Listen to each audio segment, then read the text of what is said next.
morning, everyone, from San Marino, California, outside of Los Angeles, California. This is the long-awaited showdown between the Raiders of Jackson Academy, the visitors from Jackson, Mississippi, and also the homestanding San Marino Titans in blue. An exciting evening. We have waited for it a long time back in Mississippi. Who are we? Well, we are the replacement players. Let's call it almost like a strike season. My name is Cliff McGowan. I'm from Jackson, Mississippi. John Lowe Smith is with me. He from Jackson, Mississippi as well. And he is going to be doing the color for all of you tonight here in Los Angeles and San Marino, and also here in for the Jackson, Mississippi audience that is out there. And we're excited to be here. John Lowe, this is what we've been waiting for. It's good to be in LA, isn't it? Sure is. Here we are in sunny California. The sun's gone down, and by the way, you folks back in Mississippi, when the sun goes down, it's serious business. It cools off rapidly. This is like an early November evening or late October evening in Jackson, Mississippi. The Jackson Academy Raiders, let me tell you a little bit about them, those of you who see these programs here in San Marino often, and that is that Jackson Academy is a school of 1,200 students. It's a private academy in Jackson, and with a very active booster club, as you can obviously tell, otherwise we wouldn't be here in Southern California. About 350 to 400 Jacksonians have flown out at their own expense to Los Angeles, and we're a good piece away from you. I don't know if you know where Jackson, Mississippi is. We've had some curious looks on faces. Now, where is Jackson, Mississippi exactly? And so, as in the movie, who are those guys? That's the idea. And we are in the middle of Mississippi. We are also the capital city of Mississippi. And we have been planning this trip for about a year and a half. And we've come out across the way a little later on. You will see shots of the people who flew out on Delta Airlines. And we've all come to California to enjoy your hospitality, and it's been wonderful. We've been to all the great sites and all of the great tourist attractions, and to Huntington House, Huntington Library, and the rest of the things you have out here in this wonderful part of the country. And we bring a pretty good football team as well. We don't know all that much about the San Marino Titans, but we will be joined tonight by someone who does know about the San Marino Titans, and Mickey McAmey will be with us pretty soon. There are some of the folks who've come out from Jackson, Mississippi, and those are our lovely girls who've flown out as well to lend some support to the Jackson Academy Raiders. Now, John Lowe Smith, tell the audience here in Southern California a little bit about the Jackson Academy football team and its program. Well, as you know, Cliff, they're primarily pretty even as far as sophomores, juniors, and seniors that start. They're going into their fifth ball game, and they'll run out of what we call a pro I with a flanker and a split end, and the running backs in the I. The key to their offense is probably their two tailbacks, Doyle Brown and Rusty Hawkins. They'll play a split four on defense. That means they'll have four front men up there, and then they'll have four linebackers and a three deep secondary. The way I figure, Cliff, I came out here last weekend, as you know, to watch San Marino, and the key matchup will be when our defense is on the field against their offense. If we can hold on there on our defense, I think we'll be in good shape.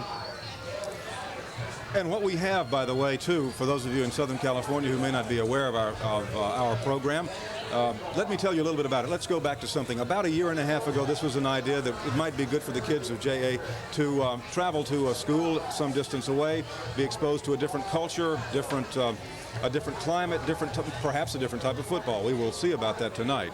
But that's why we're here. It's an idea of a cross-continental get-together, a cross-continental communication and cross-cultural situation and an opportunity for these two clubs, not just ours, but for the folks in Southern California to get to know the people of Mississippi, and that some of the stereotypes that we have for you and you have had for us may not actually be appropriate. And I think we've done a lot of that at this point.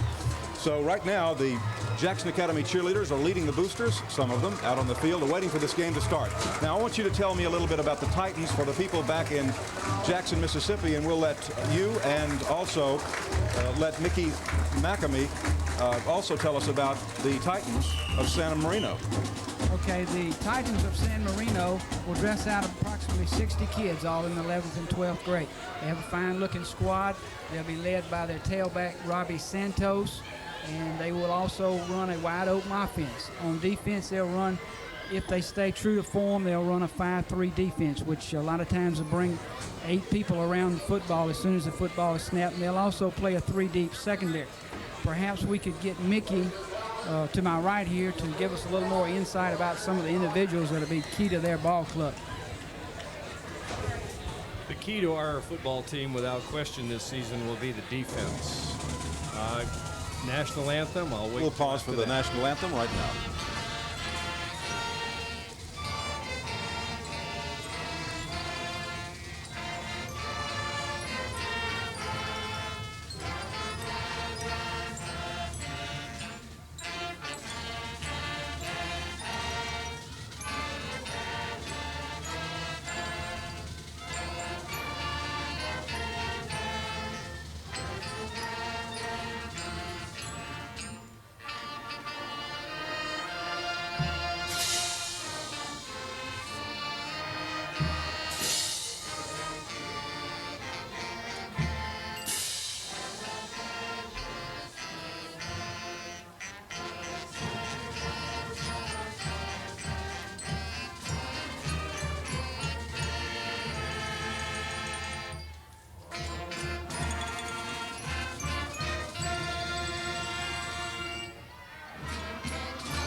And after the playing of our national anthem, let's see if we can get Mickey McAmey to give us a few more pointers on what to expect for the people back in Mississippi who don't know much about your San Marino team.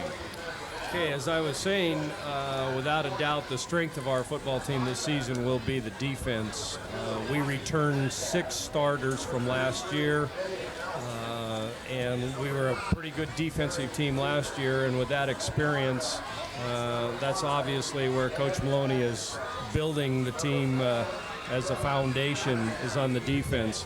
The 2 key players I think that we need to watch for tonight will be nose man Jeff Dolan, who will be playing down in the middle of the line. He is a very strong, very quick young man. And the middle linebacker, Mike Metcalf, who has just outstanding instincts for the football and just seems to always be where the action is.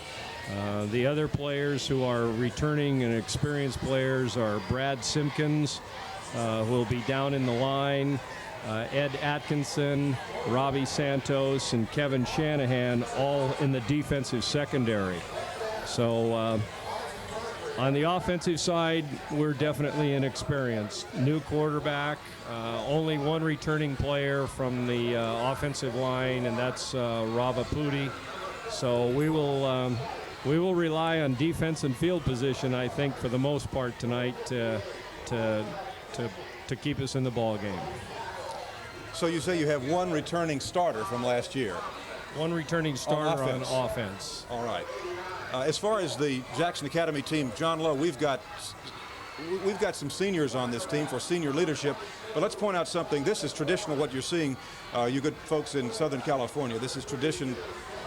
You have your own, and I'm sure they're time-honored. This is one at Jackson Academy where the players march to the end of the field and behind the goalpost, and then we'll in single file, and then we'll approach their boosters and run out on the field. Right now, of course, the captains are meeting in the middle of the field, and let's let the folks in Mississippi know who we're looking at here tonight, Mickey, dressed in blue for your club. Okay, number 14 is the starting quarterback tonight, Mark Yurkapina. He's a junior. Number 58 is Simpkins. He will be a 2-way starter tonight on both offense and defense as a tackle. And number 20 is Robbie Santos, who will also be a 2-way starter. Robbie Santos is just a very, very fine all-around athlete, plays soccer and baseball. As for the kids you'll see out there who are the team captains tonight, Jason Lawrence, number 69 to the left of your screen. He is perhaps the best football player on this Jackson Academy football team. He's a big kid. He's a 210-pounder and as a 12th grader at JA. He is one of them. Also tonight, Jesse Kruckberg, a 175-pound fullback who is also a senior, as well as number 32, Kevin Croft, who you'll see a lot tonight. He is a 185-pound fullback. He is also a 12th grader, number 32. And number 1 on your picture, Greg McIntyre, also a senior, 140 pounds, quick split end for us. Looks like at this point with that San Marino, I guess, won the toss there. I was not looking at the screen or looking at the field. And they have elected to have their opportunity or their choice in the second half. Jackson Academy in white and silver will be getting the opening kickoff for this ball game. And we're prepared to see the Jackson Academy football team race onto the field here. Their followers very excited to be in your beautiful city. I want to tell you, a lot of these kids have not been able to travel to Southern California. Many of the adults have been here before, but they're very excited about being here as your guests. Let's take the lineups for Jackson Academy. First of all, John Lowe Smith. Okay, your weak tackle will be number 66, Todd Thompson. Your weak guard will be Robbie Catchings. Number 50, Russ Sykes will be your center. Number 69, Jason Lawrence, your strong guard. Number 76, Ken Blunt will be your strong tackle. That's your offensive line. But that's the offensive line for Jackson Academy as the Raiders are prepared to come on the field. And here they come. They've come a long way to run just about 50 yards. A couple of thousand miles, and they're here. And we'll have the battle of blue, white, and silver tonight. Also, take that the rest of the offense. Okay, your receivers at the tight end position will be number 89, Jeffrey Martin. Number 9, Martin Murphy will be your split end, and your flanker will be number 22, Todd Warren. Your offensive backs will be set like this. Number 10, Gray Bennett, be your quarterback. Number 32, Kevin Croft, your fullback. And number 24, Rusty Hawkins, will be your starting tailback. And there you have the Jackson Academy offensive lineup.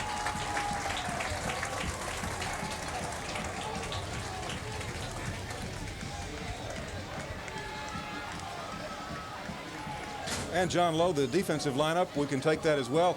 We'll do that right now. First of all, I tell you, Mickey, why don't you take over for the San Marino defensive lineup? Okay, the left end on defense will be senior Matt Fortune. He's a transfer student that just came to us at the beginning of this season, had an outstanding game last week in the first game.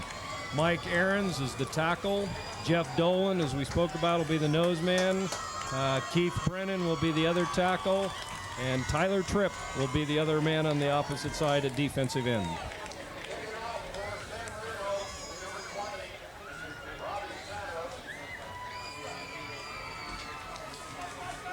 Linebackers, Jerry Dietrich will be on the outside. Mike Metcalf will be in the middle, and David Nelson will be on the other side. And we'll get back to the rest of that lineup perhaps in just a few minutes. I think we're ready for the beginning of this ball game. They're just about ready. No, let's do the backs quickly. Okay, and the three experienced guys back there will be Ed Atkinson, Kevin Shanahan, and Robbie Santos. And we are ready. Thank you, Mickey. Ready for the start of this ball game here on Saturday night in Los Angeles. Well, San Marino, actually. And here is the kickoff, and it looks like it's headed toward Martin Murphy, who takes it on his right side, looking for room up the middle, but is hauled down quickly on the play. A very good defensive play by the San Marino defense. Not much running room back there, up to the 23-yard line, approximately a 10-yard return. Cliff, there was some discussion as to whether Doyle Bryan would get to play, but I see him coming into the offensive huddle right now, the Raiders. I believe that's Doyle. He is struggling with a hurt hand at this time. He has a broken thumb, as a matter of fact, very painful. It is padded. He was not expected to play. Jackson Academy, the team in white, for you folks in Southern California, they've lost 3 very important players to injury already this year. But here they are with their backs in the eye. First play from scrimmage, Gray Bennett, number 10, to Rusty Hawkins.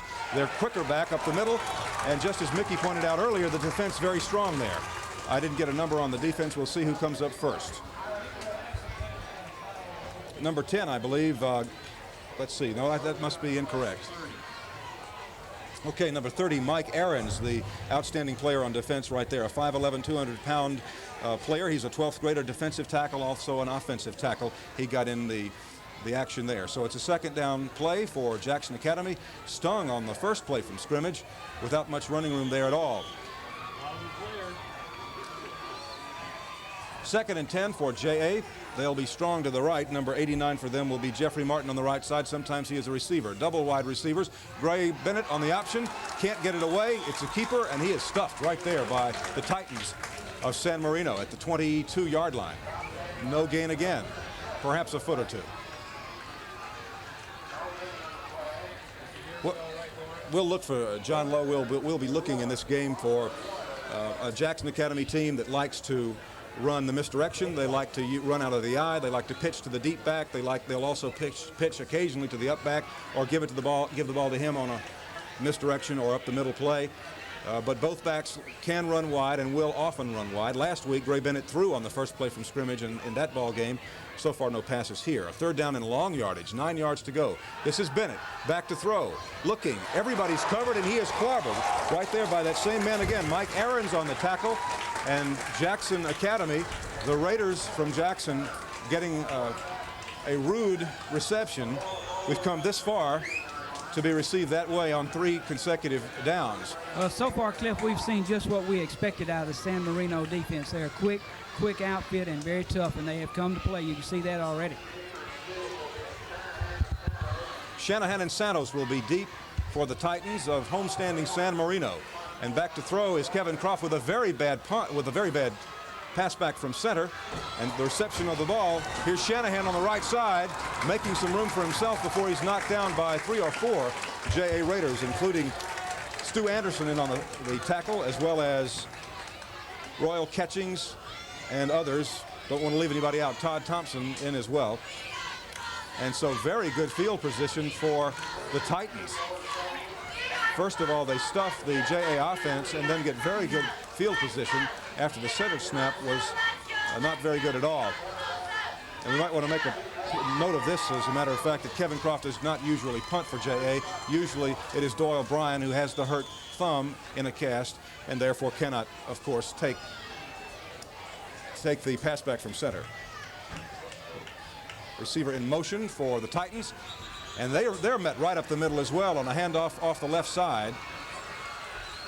Mike Syke in on the big hit, number 77. We will be calling his name a great deal. San Marino, the offensive lineup. Let's talk about that, Mickey, if we can, the offensive lineup for San Marino tonight. Okay, that's Sanjeev Rabapudi at the weak side tackle, Ron Steffi at weak guard, Joey Conzaneri at center, Pat Jeffries at the strong guard, and Brad Simpkins at the strong side tackle. We'll get the rest of those after this play. Thank you. Backs in the pro set for San Marino. We thought they'd do that. And here is Santos on the right side for pretty good yardage against the JA defense. Knocked down in there by number 69, Jason Lawrence, one of the better players for JA, the Raiders of Jackson, Mississippi.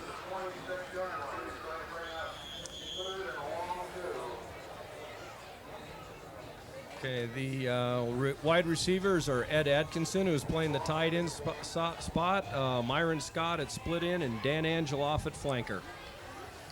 And Ukrapina with the backs with pro set, strong side to the right, open field left, and here's the give up the middle on the misdirection to the left side, and a quick running back for San Marino is headed for the corner, trying to get it in, and he does. It's a touchdown for San Marino.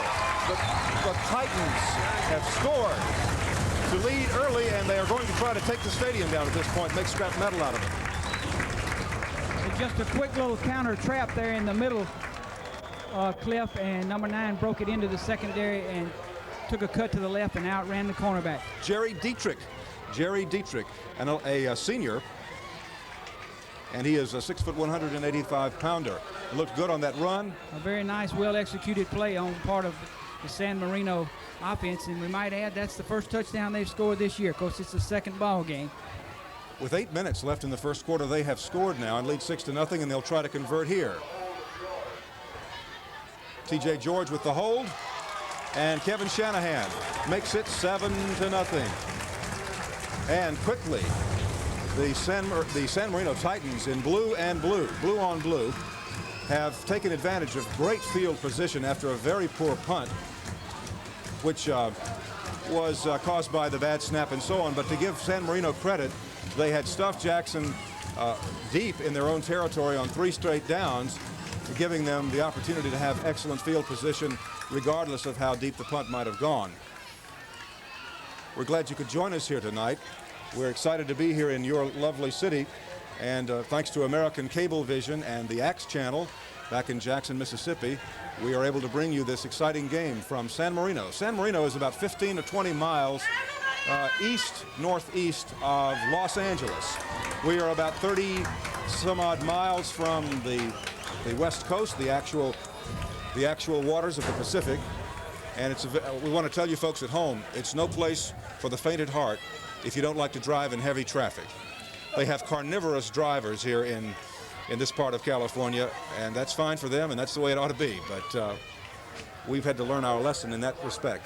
Once you come to Southern California, John Lowe Smith, you'll never complain about the rush hour traffic on I-55 or I-20 at 5:15 in the afternoon. Absolutely. Cliff, I think there was a penalty on that last extra point, so the Titans are going to be kicking off from the 50-yard line. So here on the penalty play, here's the kickoff from the 50. And number 20, Robbie Santos gets off a good kickoff into the end zone, and as is the policy in I guess it is here as well as at Jackson, or maybe we negotiated that. In academy ball at the AAA level in Mississippi, you do not advance a kickoff that goes into the end zone. So that's why you don't see the runbacks. Yeah, that's a national high school rule, Cliff, and Glad they're you all pretty straightened me much out. equal across the board on that. And by the way, San Marino is a public school.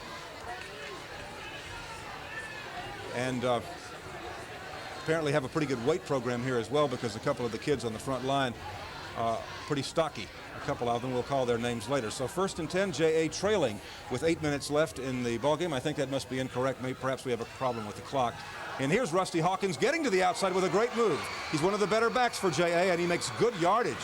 Past the 30 to the 32. You'll notice, and we'll let John Lowe explain one of the things you'll see about Rusty Hawkins of JA. Well, it's just a quick little toss, and they let Rusty do his thing. He got a super block from the fullback, Kevin Croft, and then he made a couple of nice cuts to pick up, I believe, what amounts to a first down.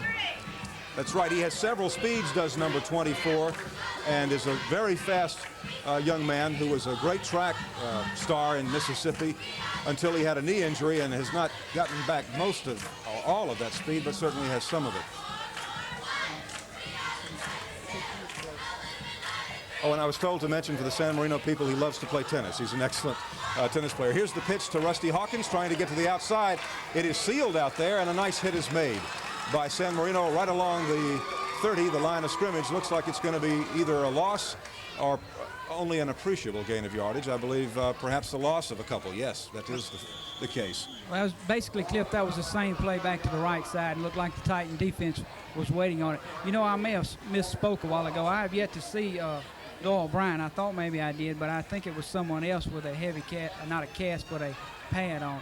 He is number 34 on the far side of the field, watching the action right now, and he is one of the top running backs in Mississippi AAA, which is the top level of academy ball. He's an excellent, excellent player. We're going to miss him tonight if he doesn't play. And here's the run up the middle. Little trap play there to Kevin Croft, getting good yardage over midfield. And I believe he may have fumbled the ball there. Let's see what happened. No, he did not. A great gain. I thought I saw a signal that one of the players for the Titans thought he had it. That's what you'll see from Jackson Academy. They are strong up front, and they have excellent backs. It's a quick hitting fullback trap, right as you call, Cliff, right up the middle there. Good blocking. Here we have. Let's look at it again. Here we have a replay. You'll see the right guard pulling and trapping on the tackle. You see Kevin Croft just hitting right up in the middle and making some good moves in the secondary.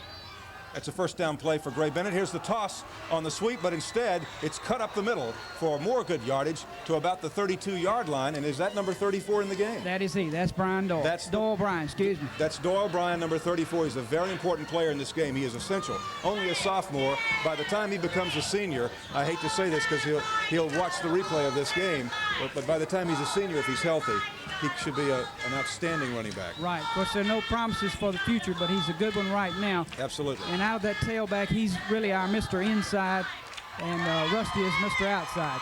Claiborne Frazier is in the game out here wide on the left-hand side as the backs are again in the pro set. And here's the give up the middle again. Fumble, but got a good bounce. Yes, we got a good bounce there, a lucky bounce. Sometimes it's better to be lucky than good, and Kevin Croft goes up the middle over the 40 for a, let's see, will that be another first down?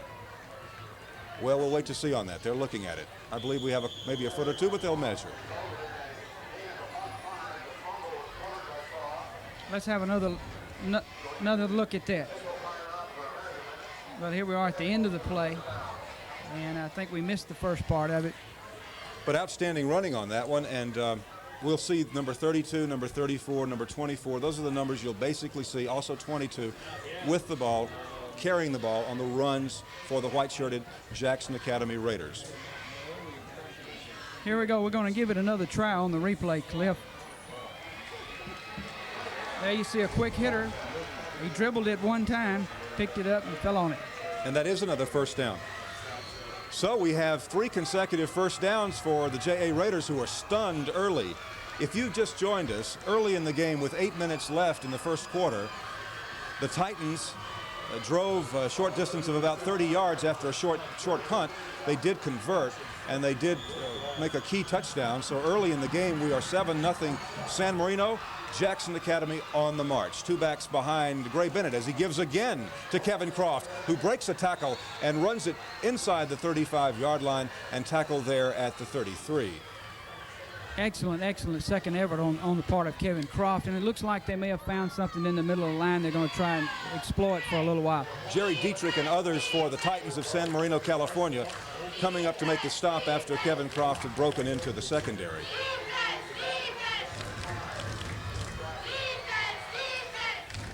Number 50, Russ Sykes, the center, the 195-pound center over the ball. As we look at the same set as on the last play, as we have Martin Murphy wide on the left side over here, Todd Warren on the right, and the give again over the left side. This time, San Marino did an excellent job. Number 58, Brad Simpkins in on the stop, as well as number 25. We'll get that name for you, Tyler Tripp. We're learning a lot of new names here tonight. We hope you'll bear with us on that.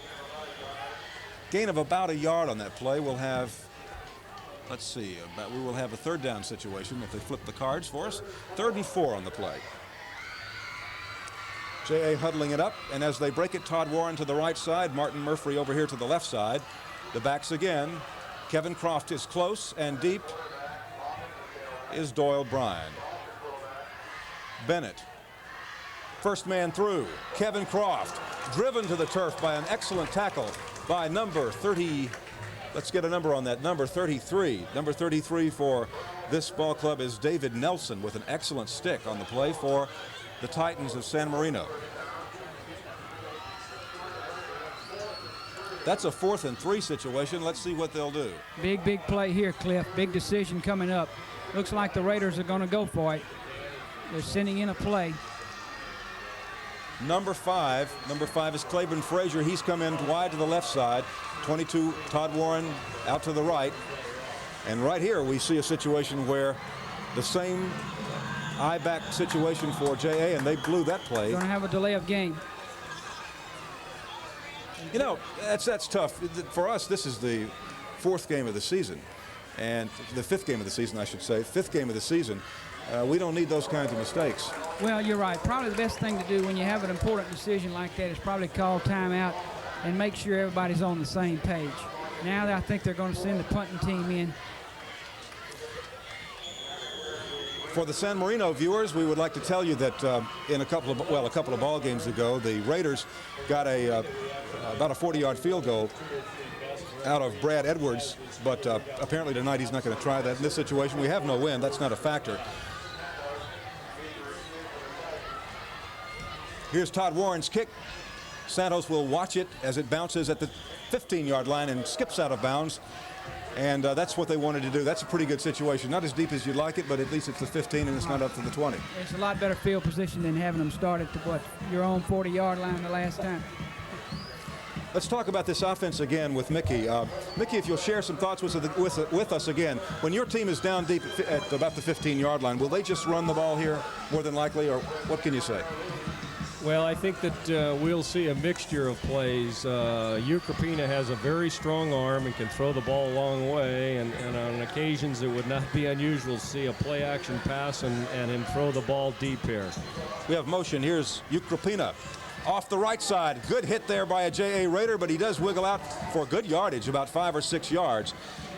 That's number 20, Robbie Santos. As Mickey told you earlier, he's the player you will hear often. Jason Lawrence in on the stop. Jason Lawrence is a player who is a real inspirational player. He's basically the team leader for J.A. Well, I would think so, Cliff. He does an excellent job of on the field playing as well as leading. Also a good student. And let's see, we'll have a 2nd down and 4. 2nd and 4 for San Marino, the Titans of San Marino, California. George in motion. Here's Ucrapina. They try the left side with Santos. A fumble, and the Raiders have got it. The Jackson Academy Raiders have picked up the fumble. They pounced on it at the 27-yard line. Did we get a name and a number? No, I did not, but that's an excellent break for the Raiders. An opportunity to start with good field position, which they haven't had tonight. Excellent opportunity. We'll show you that in just a second. Here we go. Maybe we can pick up on the replay who was responsible for the hit. Santos was struggling with the ball as he was hit, trying to struggle for extra yardage, and often when backs are struggling like that, that's a good time that you can expect to see perhaps a fumble. I don't think we're going to get it in, Cliff. We're going to go back to live action here. So with 1:26 left in the first quarter, JA with an opportunity again, trailing 7-0. This is Bennett, backs in the eye. First man through, Doyle Bryan, broken hand and all, over the 25-yard line, inside the 25 to about the 24. They're going to spot it, well, closer actually to the 25-yard line.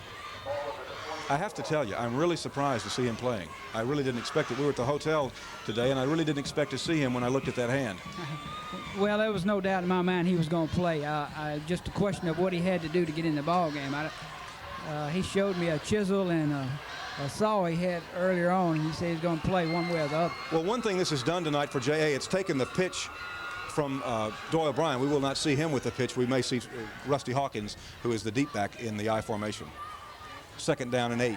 Penalty play. Bennett to the right side in the flat. And unbelievably, Doyle Bryan has caught the ball with that mitt on his left hand, on his right hand, and struggles to make the reception, but does inside the 20-yard line. But I don't think that's going to count. We have a flag. We have motion on the offense.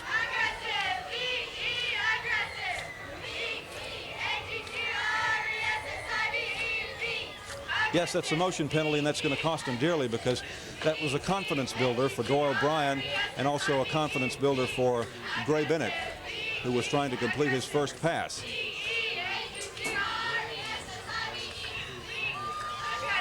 They'll march it back to the 24-yard line. No, I'm sorry. I beg your pardon. That's the 29-yard line. Yes, and the illegal procedure penalty against Jackson, Mississippi's Raiders costs them the 5 yards. We'll replay the down, and it's 2nd and 12.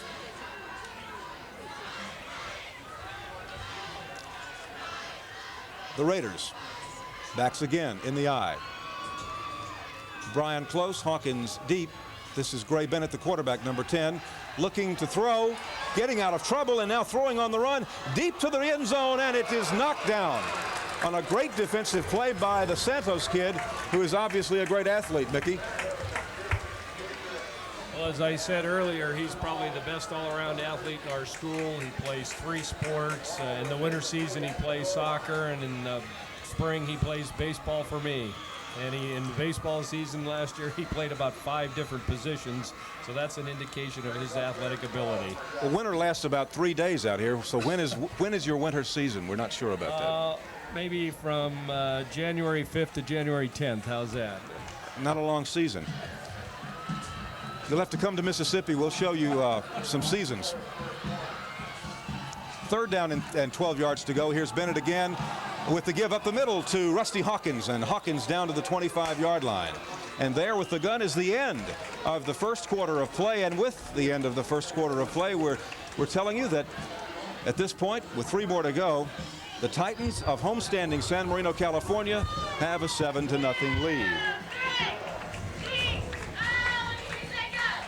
And that'll give us an opportunity to tell you about some of the people who have made this possible.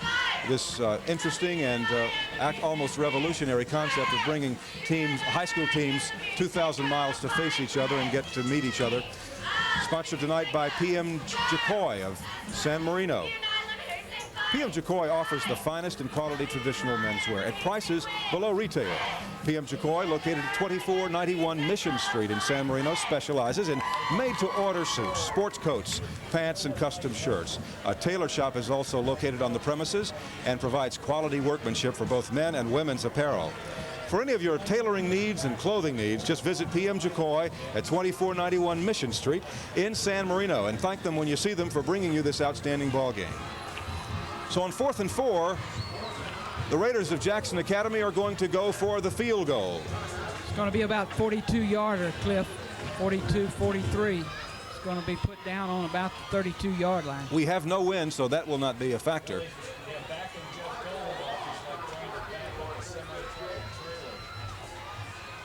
A little stunning going on by San Marino, but the kick gets away. It'll be very, very short and wide to the left, hitting just as it got into the end zone. And so it's no good. So on that play, Michael Ross is unable to convert, and San Marino will take over there after that brief threat by Jackson. Just didn't get all of it, it looked like. Well, it was a bad snap. It was high, and I'm sure the timing was off from the beginning. And also, you kind of overextend when you're kicking 42 yards in high school. Looked like that's what he did. It also looked like the ball may have been very slightly tipped, too. Yeah, that's a possibility. At any rate, still 7-0 as we start the second quarter, 11:54 left. This is Ukrapina giving off on the right side, and a big hit by Mike Syke. Number 77, ladies and gentlemen, will be in your picture often tonight. He is a big kid. He is a heavy, heavy hitter. He is very impressive. At 260 pounds, his name is Mike Syke, S-A-I-K, and a tackle from Jackson, Mississippi. He's a 12th grader and will be missed next year. Here we have a replay, just a counter play. And there you see Ken Blunt as well in on the tackle. Ken Blunt also playing tonight. And here we have the 2nd down and 10 situation for San Marino. And the spin to the right, faking the handoff. A throw over the middle and over the right side, I should say. And that's T.J. George on the reception. A nice looking play by San Marino. Mickey told us we'd see some play action and some of that sort of passing. He does have a strong arm, and I think that's evidence of it right there. That pass was a frozen rope, as we used to say back when I was in high school. Certainly was. Cliff, when I was out here last week, Mr. George played a little bit at the quarterback position. In fact, they have him listed as a quarterback, but undoubtedly he's a good all-around athlete as well. Pro set for San Marino. Wideouts right and left. And here's the give on the right side. And short yardage is gained there by number 9, Jerry Dietrich. He's a 6-foot, 185-pounder, and is a senior as well. That's going to bring up a situation where we'll have a 2nd and long yardage, 2nd and about 8 to go for the first down.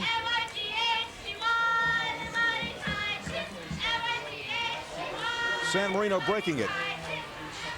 And we have a wide out on this side and a winger on the right side who now breaks out to the right side in the flanker position. This is Ukrapina. 3-step drop, throwing into the flat, incomplete. Perhaps a miscommunication because number 80, Myron Scott, cut it in to the right side, cut it in over the middle, and it looked like that Ukrapina might have expected him to go out to the outside. sideline. Yeah, I think Ukrapina was looking for a down and out, and the receiver was going to go across the middle there. But he was temporarily open. Dan Angeloff in the game for the Titans. Myron Scott wide to this side again. Pro set again and motion to the weak side. And here's Ukrapina back to throw, looking for one block, and he doesn't quite get it, but a nice run at any rate. And a great run, as a matter of fact, as he struggles for a first down. That's that number 20 again, Robbie Santos, and if the Raiders expect to stop the Titans, they have to stop him. Absolutely, Cliff. That was a great effort by Santos as well as number 32, Croft, on the defensive side. I believe that thing would have scored had Kevin not fought off 2 blockers and got just a slight piece of him to slow him down. Yeah, Kevin did a good job, number 32. A lot of our players from Jackson, Mississippi have to play both ways, and that's the way it used to be done in football a long time ago. It's still done that way here. Handoff up the middle, quick hitter to the 49-yard line. 9, Dietrich again. That'll bring up a 2nd down play. 2nd down and 6 to go for San Marino. If you've joined us late, we're in the second quarter, 9:38 and running left in the second quarter of this.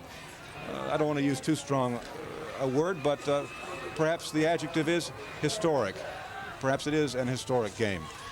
One team traveling a couple of thousand miles to play, and that's the Jackson team on your left in white, the homestanding San Marino club with a 7-0 lead on a sneaky little play on a pitch to the right side, and perhaps a first down play as Dietrich runs wide. J.A. did spread it out. And we're told by Mickey that perhaps the option was not read as properly as it might have been. I'm helping a spot from up here for our coaches, and I just told our offensive coordinator that Ucrapina could have had the ultimate option on that because there wasn't anybody to option on when he pitched it. He could have continued on downfield with that. Well, he'll hear about that from the coaches shortly when he comes off the field. 8:42 gone now in the second quarter. Still 7-0. Ucrapina turning, fakes the give, now looking downfield. He's got a man on the left side who comes back for the ball and makes the reception. T.J. George, and makes that reception at the 8-yard line. He had his defensive back turned around, and he knew to come back for the ball. Well, we had two aces down there, number one covering number one, and he had pretty good coverage initially, but he forgot to turn and come back to the ball. T.J. George did a good job of adjusting, came back and made the catch. So we go in spurts here as San Marino had an opportunity earlier and capitalized on it. Your Mississippi club here, Jackson, had an opportunity, could not convert on a brief drive. Now San Marino with another big play. Inside the 15 with the give to Santos on the right side, spinning, breaking 2 tackles, and fighting his way into the end zone for the touchdown.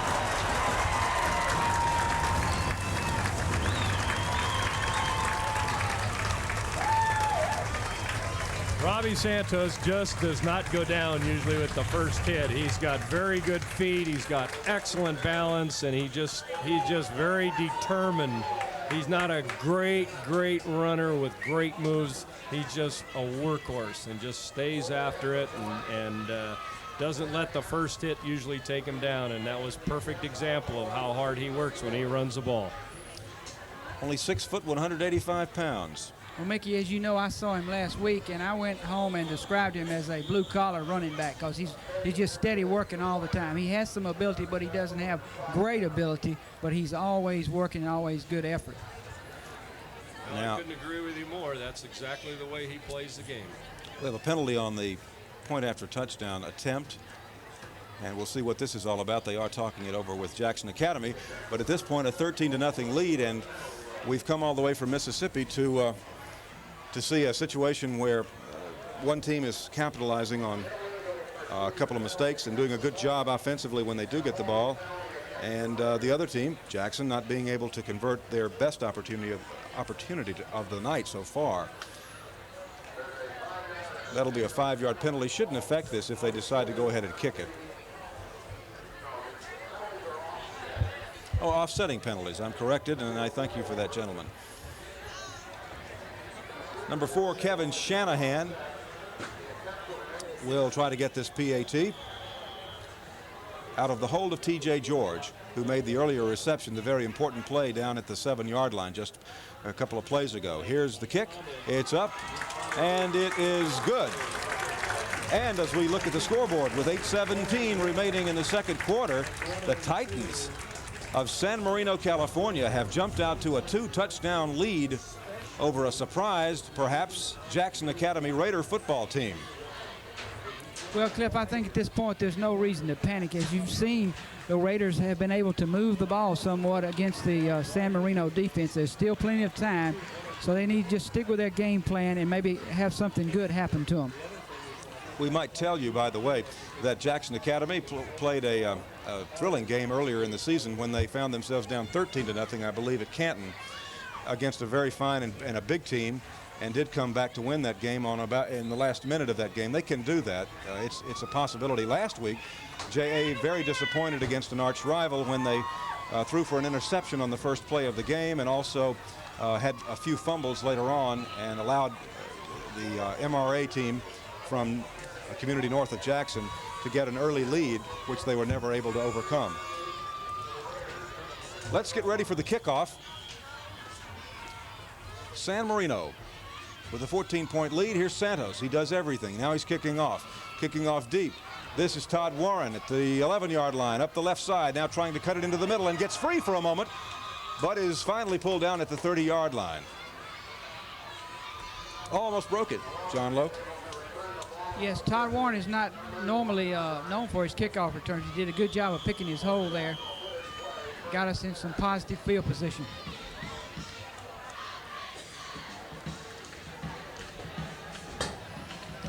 First and 10 for the JA Raiders. And they'll try to perhaps go back to that offense if they do not feel that they must open it up immediately, if they would take the advice of the more conservative among us, and that is to stick with what you do best. Here's the pitch to Hawkins around the left side, gets a block. And not a second block is number 2 for San Marino. Mike Metcalf finally gets over there and gets the tackle, but not before little Rusty Hawkins is able to pick up 7 yards for JA. Nice play on first down. If you can do that on first down, the rest of the game should work to your advantage. Yeah, 2nd and 3 is a whole lot easier than 2nd and 12 or whatever, Cliff. I think you hit it right on the head when you said go back to do what they do best. Martin Murphy to the left side over there. Todd Warren, number 22, closest to you. Back split again for Gray Bennett. And the handoff, this time to Kevin Croft, who struggles ahead, breaking 1, 2, 3, 4 Titan tackles out to the 45-yard line. Super effort on the part of Kevin Croft, and I guess he's a lot like Santos in that he just does not like to go down. Doyle Bryan, number 34, with the broken thumb and his hand heavily wrapped, is back in the game for the white-shirted Raiders of Jackson Academy. He's back in the backfield again. We did not expect to see him play. In case you joined us late, we talked about the injury situation for Jackson. Jackson's played 5 games now, and San Marino in their 2nd game of the season. First and 10 for Bennett, looking over the middle. Wants the pass but doesn't get it, as he misses Todd Warren with a nice lick there by number 5, Ed Atkinson, to remind him that he'll be in the zone from time to time. Incomplete pass, stopping the clock with 6:35 left. A 2nd and 10 situation for JA. Packed house here tonight. Sorry, those of you who couldn't make it out to California with us, who are back in Mississippi. We've had a wonderful time out here, of course. The main, of course, what we're here for is the football game, but we've been treated royally by the good people of San Marino and others. We've enjoyed it and do appreciate it. Here's the handoff up the back up the middle on the draw to Bryan again. Doyle Bryan up the middle, gain of about 2 yards to go. It'll be 3rd down and around 8 yards to go. And you'll hear the cheering squads for San Marino in the background. Sorry, our audio can't pick up the JA cheerleaders right now, but these kids here at San Marino do a great job. They have several booster clubs, a flag group of girls that work the flags, varsity and junior varsity group of cheerleaders, and a yell squad, a pep squad. They stand on 3 or 4 foot stools and make sure you know when you're supposed to yell and stand up. Here's Bennett back to throw, looking over the middle, has a man, and he drops the ball with a touchdown in his grasp. That is Jeffrey Martin, who must be sick. Incomplete, and pardon us if we get excited, but when you come this far to play a game and you get an opportunity for a touchdown, you got to feel for the kid. Stopping the clock at 5:49. Well, Cliff, on the positive side, there was some excellent blocking along the front there. They picked up about a 7-man rush, picked the guy off right there at the last minute, and to Gray's credit, he laid it in there. So, with Doyle Bryan unable to do the punting duties tonight because of his hand, we'll see Todd Warren back to receive that snap and get it off. The block is on. They don't get the block, and they rough the kicker, and that'll be a first down no matter what happens here. Look at the punt. Excellent punt down to the 1-yard line. Wow. What a tremendous punt. Too bad for those kids. They won't mind it, though. The ball will come back, and it'll be a first down for JA, and the drive will stay alive. And, Mickey, if you'd comment on this is what sometimes happens when you try to get the block. Well, this is the nature of our defense. It's very aggressive, and Coach Maloney was obviously looking for a big play to put himself in a position to put another touchdown on the board, and in doing so may have actually breathed life into JA here for the remainder of the second half, remainder of the first half. Big play there, big penalty for JA. They get second life after a great punt by Todd Warren, who doesn't punt normally. He punts the ball 55 yards in that puts the ball 55 yards in that situation, but won't get credit for that because it was called back. I think he'll take it. I think he'll understand, but that would have looked nice in the record book. And Todd Warren, the same Todd Warren, will be wide to the right. J.A. with new life at 5:23, second quarter. Here's Bennett again in the eye. First man through. This is Kevin Croft struggling.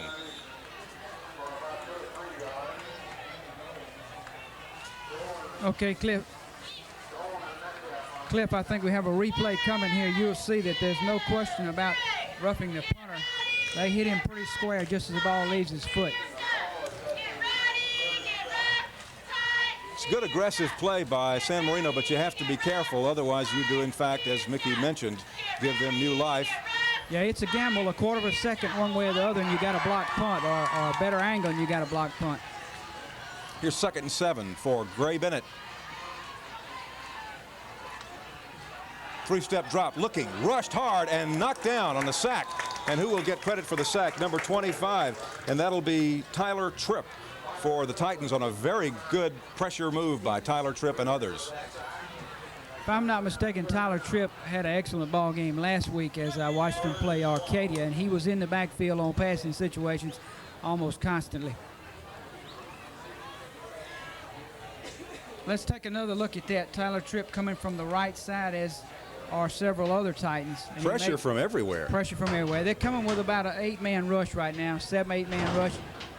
With the 3 linebackers and some stunning going on. Here's the pass into the flat. Safety valve to Rusty Hawkins, who cuts to the right with those quick feet, but can't get the seam and is knocked down again.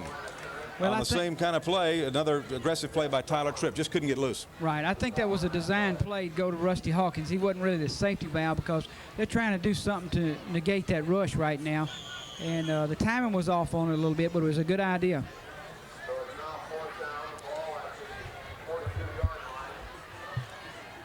Well, after the opportunity to get 4 more downs, 3 more offensive downs, plus this 4th down play, the San Marino Titans did rise up in giant fashion and did cause that drive not to be successful. Another bad snap, and here's the kick again. Todd Warren just barely getting it away, but lucky to do that. Going out of bounds. Let's see. They're going to mark it at close to around the 20, I would think. We'll wait for the spot on that. It scared me for a second, John Lowe. I saw the official standing at the 33-yard line, and I thought, that didn't. I took geometry too, and that didn't look right to me. Well, it didn't come off his foot exactly like he wanted it to, but He's as you said, Cliff, you're right, and they've had trouble with the snap, field goal and punting team. And that's not one of our injured players. I don't understand that. 3:12 left, second quarter, with the Titans showing an impressive 14-0 lead here in the first half. And here's that first down play. Jerry Dietrich. Nothing fancy about that, just over the left side. Nice stop by Stu Anderson in there. And also number 69, Jason Lawrence, one of the defensive leaders, getting a hit. Stu Lawrence taking a breather here. Number 11 going out with Doyle Bryant coming in after just having played the offensive set. Also going out of the ball game, playing hard tonight, Todd Thompson taking a breather for a second. Greg McIntyre will be on the defense on this side, on the wideouts. And here's the give up the middle again. Jerry Dietrich again for a first down to the 34-yard line. We'll see who gets up first. Or last, shall we say. I think Kevin Croft was in there on that one. Mike Sight, Jason Lawrence perhaps in there on that one as well. Also on the defense right now is Sean McAlpin, has come in for the J.A. Raiders. He's number 15. You'll see him playing out here on the right side for J.A. And the Titans breaking it. They only have 2 minutes, 18 seconds if they expect to add more points or to prevent points by J.A. The give on the left side and a nice hit in there. Really a great stop on the play by the Raiders. Who got that stop, John Lowe? I don't know, but Jason Lawrence. Jason Lawrence and Ken Blunt was in on the quarterback just about the time they made the handoff. So there was a lot of pressure there, both on the ball carrier and the guy making the handoff. Ken Blunt has a father who was an excellent football player in the Southeastern Conference for the University of Mississippi, better known as the Ole Miss Rebels, back during the days when they had Archie Manning, the great all-pro NFL quarterback. And so he comes from a good bloodline. Good, likes to hit just like his dad did back when he was playing SEC ball. And here's a great defensive play right there. A real hit and a great defensive line surge by Ken Blunt. We just called his name. We're clairvoyant. John Lowe, I'm glad you're here. You hit it right on the head, Cliff. It was good pressure from both sides, and Ken wound up making the sack. Ucropina had no way to go, and let's look at the replay. Here we go, Cliff. Number 34 from the right side, number 76 Blunt from the left side, and Ken gets the sack. And Russ Sykes was coming right up the middle. He couldn't go that way either. Big defensive play there for JA. They're playing for pride right now with about 58 seconds left in the first half. They can play for the win in the second half. 54 seconds left, 3rd and 14. Here's Ucropina to Santos on the screen with blocking.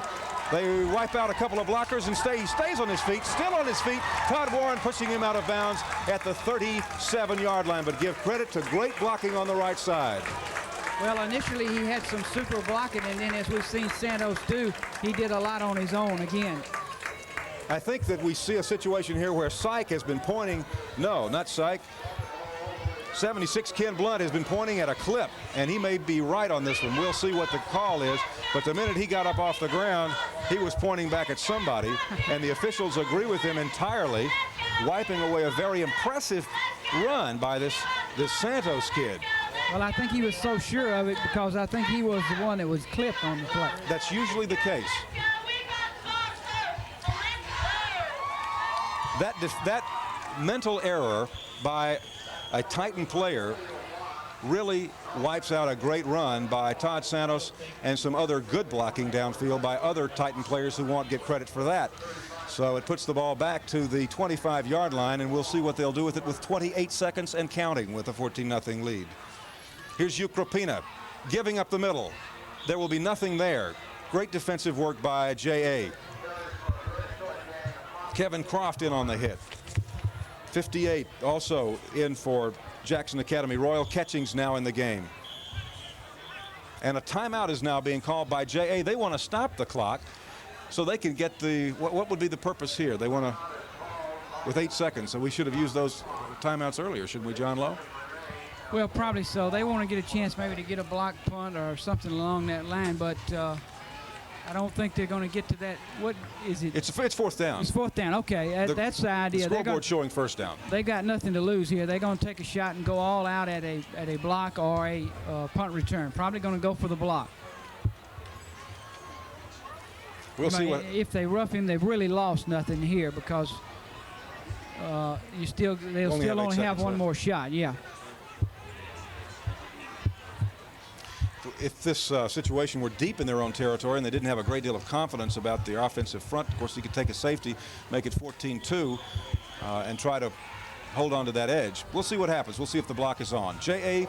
facing an opportunity to get a block punt here. We'll see what they can do. And here's the rush. They get it away, and a nice punt, a nice tight spiral. The ball will bounce at the 32-yard line and be down at the 30, and I have a feeling he may not have cared, but if number 5, Ed Atkinson, had let it roll, it would have rolled even deeper. It didn't matter. There's the gun. That's the end of the first half of play. Surprising for we Mississippians who've come a long way to visit with you good folks in Southern California. But the score at the end of the first half of play, 14-0, the homestanding San Marino Titans. They'll try to regroup their offense. They don't need much. They've played very well. J.A. walking off the field a little dejected, but they still have 2 more quarters to go, and at least the cheerleaders are fired up. Well, right, Cliff. I don't know how it'll wind up, but you know, we could be looking at a 7-7 ball game except for one play or two, and if the Raiders had carried out of the drive. But so far as yardage and such as that, it's been a rather evenly matched ball game. Of course, it's not even on the scoreboard right now. Ed, how do you see the game so far? Let's wrap up the first half. Is it even to you? What's the difference in the game at this point to your thinking? Well, I think, as I said at the outset, the San Marino defense really dominated play at the beginning of the ball game, gave the offense excellent field position to begin with, took over, on about the 35-yard line, right. 2 plays, took it right in, and has, even after the mistake of the roughing the kicker penalty, they were still able to contain Jackson. Oh, no question about it. The San Marino.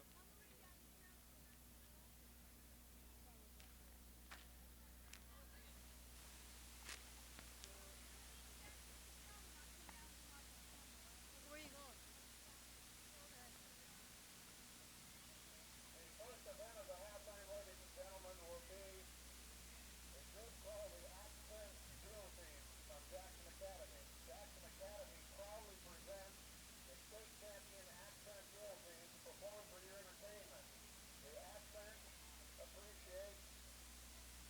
perform for you. Also the San Marino band, and they're good players.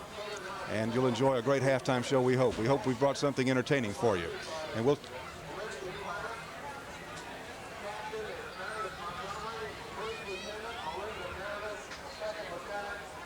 Sure. What do you call those girls? The what? Yeah, I'm here.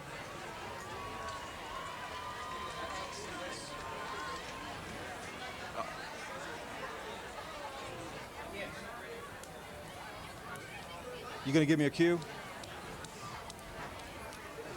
And so with the end of the first half of play, an interesting halftime show awaits you. We'll leave you, and we won't bother you with our voices and commentary. We'll let you enjoy the bands of San Marino and the beautiful girls from Mississippi who will be performing for you at halftime. We hope you enjoy the halftime performance, and we'll see you in the third quarter.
Yeah, I can. Can you hand that to him in there? We need it back. You're on. Okay, stand by. On the air, I'll count.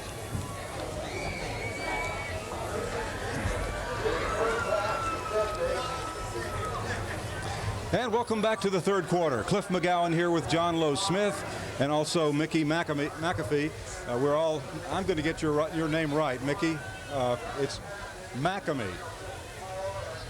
Everyone gets McGowan wrong. It's my turn to butcher someone else's name. You're just a member of a very large organization, that's all. That's right. Nobody has any problem with my name, though, Cliff. John Lowe Smith, that's right.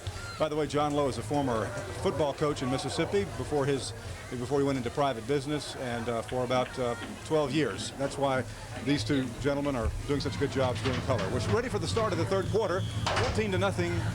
San Marino in blue. San Marino, the Titans from San Marino, California.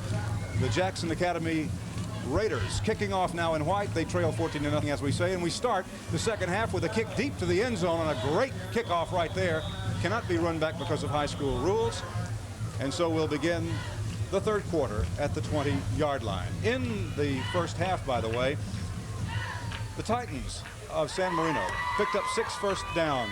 The Raiders of Jackson Academy, Jackson, Mississippi, by the way, picking up 5 first downs. Also, we had, as far as yardage was concerned, for the Titans, 78 yards running, 54 yards passing for those 6 first downs. JA 51 yards running, minus 2 yards on their only completed pass. That's what we have here at least.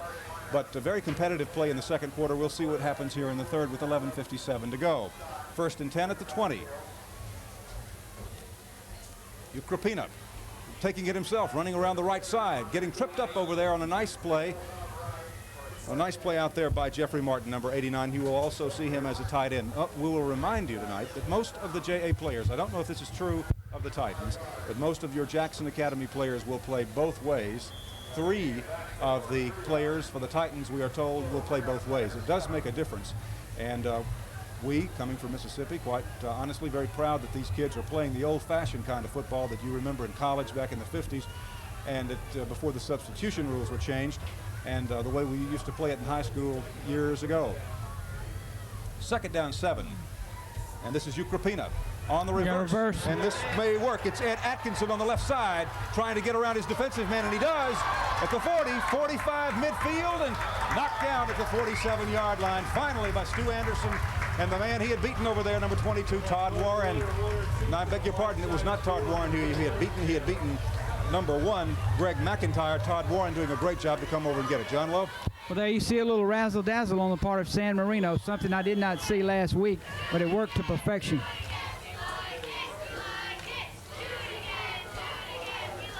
So with a 14-0 lead, trying to cool off JA, who, if I know Sammy D'Antone, their head coach, probably had them pretty fired up to start this second half. Here's Ukrapina on the spin and the give over the right side with stops in there.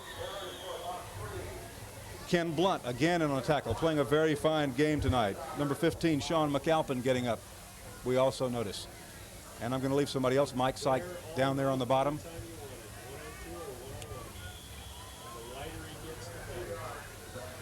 Second down, 8 yards to go. Might be looking for something in the air if we get wide enough coverage here. Myron Scott is out here to the left, and TJ George, who had an important catch right at the end of the second quarter, is out wide on the left, and we do see the little pass out here in the flat, and it's to number 80, and he makes the reception, Myron Scott, down to the 34-yard line. Number 18, John Griffin's on the coverage and on the tackle.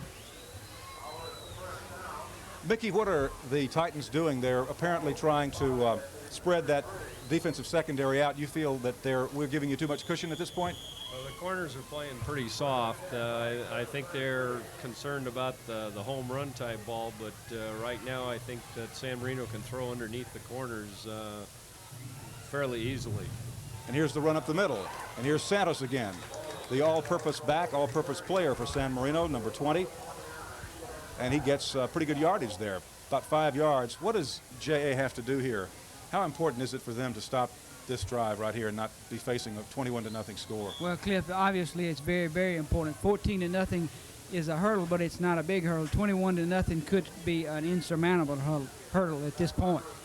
And it's also an emotional thing. Who's going to come out of the dressing room and take charge of the ball game? Looks like right now San Marino is making an effort in that direction. Syke, Blunt, Sykes, and others up front, as well as Sean McAlpin. On the 2nd down and 6 play, here is the opportunity to pass. Ukrapina on the left side, complete again to, I believe that's Dietrich, Jerry Dietrich, if that's number 9, if he gets up. That's correct. On a nice little play there, not much yardage, not a lot of yardage, but very effective to chew up some yardage. Jason Lawrence on the tackle. Excellent, excellent fake on the part of Ukrapino there in the backfield.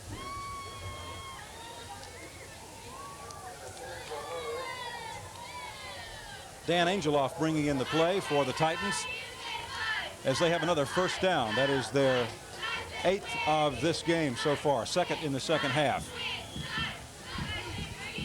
Ukrapino ready. Backs in the eye, then they break into the pro set. Strong side, this side. Again, little misdirection on the right side, but Santos is stuffed by Jackson Academy. Excellent play. Jason Lawrence again. Number 14, Michael Ross in on the tackle. Mike Syke in on the tackle. And 76 Ken Blunt again in there, Cliff. We've called his name all night. We have. I believe Ken, is playing as good a ball game as we have on the defensive front.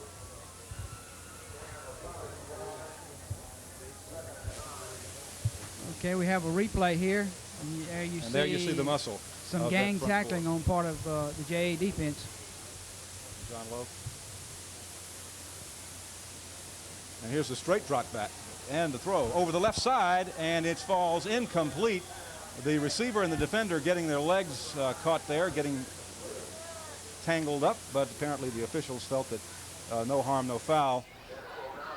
Excellent pressure being applied there from the right side of the JA defensive line. I didn't pick up the number on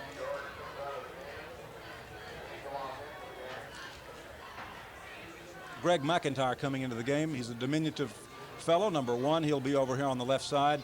You've got Todd Warren back there, also the very quick Rusty Hawkins on the right side to guard against the speed. Here's Ukrapina, backs in the pro set again. He may keep this one. No, now he pitches it now to Dietrich, who is corralled and hammered by Rusty Hawkins.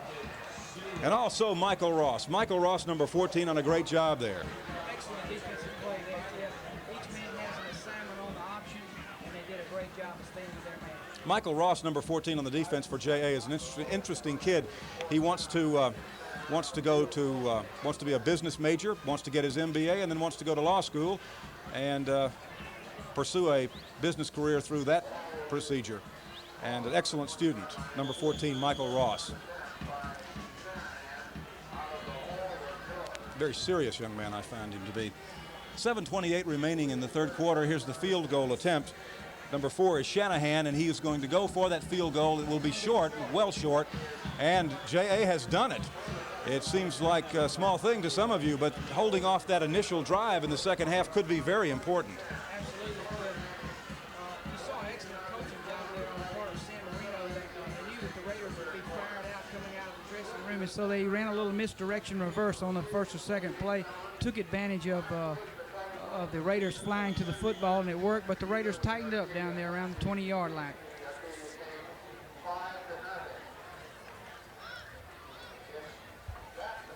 Russ Sykes, Royal Catchings up front. We'll see Ken Blunt on the offense on this side. We'll call other numbers later. 1st and 10 Raiders at the 20. Here's the give to Doyle Bryan, but he is hit as he breaks into the secondary momentarily by Dietrich.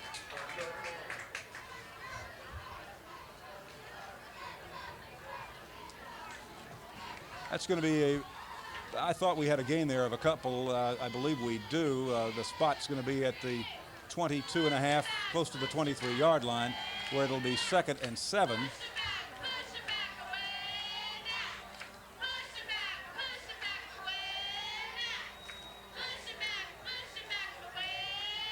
Claiborne Frazier to the far side. Todd Warren this side, and on the wing is Jeffrey Martin. Backs in the eye again. Here's motion by Martin. Here's Bennett. On the option, the pitch to his deep back, and Doyle Bryan is hammered. Absolutely hammered. Number 25, Tyler Tripp, who's played a very important part in this game, getting the credit for that tackle for a loss on the play. Tyler Tripp is playing, Cliff, playing an excellent defensive ball game. And are you ready for this? He won $100 on a raffle at the halftime a while ago, and they were looking for him in the stands to come down and claim his prize. But as we know, he's out on the football field. Okay, we have a replay of the defense on the option. Gray comes down the line, makes a pitch. Excellent tackle by number 25, Tyler Tripp. Which means he made great penetration. And here's the 3rd down and 12 play. And here's Gray Bennett in trouble, scrambling to his right side, looking for somebody. Now running it, and he is caught and put down by number 44, Jeff Dolan. We told you we'd call his number, and we told you that would happen frequently. He's a 5'9", but very stocky 200-pound youngster, and made a good play there. Would not give up. Well, that play was set up primarily by the excellent coverage in the secondary, Cliff. Gray Bennett did an excellent job just to get away. He could have been back at his own 10 or deeper on that play. Very good job by him just to elude the defenders. So on 4th down, Jackson Academy having a hard time getting untracked here in the second half. We're beyond the halfway mark in the 3rd quarter. And with 4th and 12 from the 18-yard line, here's the kick by Todd Warren. A very good kick with a high trajectory and a great hanging time, and a good roll for Jackson Academy. That's going to be very effective. Rolls inside the 45. 47-yard line, 43-yard line across the way over there. Good punt by Todd Warren, stepping in as a second string or as a backup punter, doing a very good job.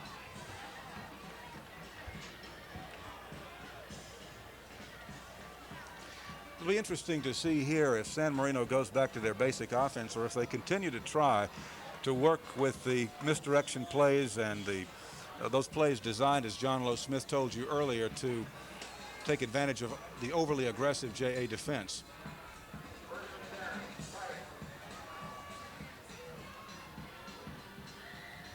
From the 43, here's that man Santos again, and the hit by McIntyre out at the 50-yard line. Greg McIntyre sticking his body in there and absolutely taking some punishment, but giving some as well to the Santos youngster. But that's good yardage, and that's going to be a 2nd and 3 situation. Again, 7 yards on the 1st down play.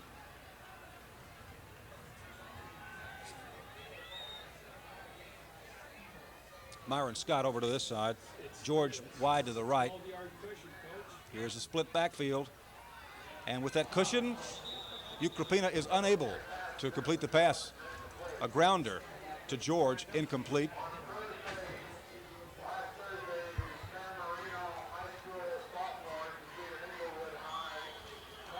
For those of you not familiar with the Jackson Academy Raiders from Jackson, Mississippi, a school that's been in business just about 30 years.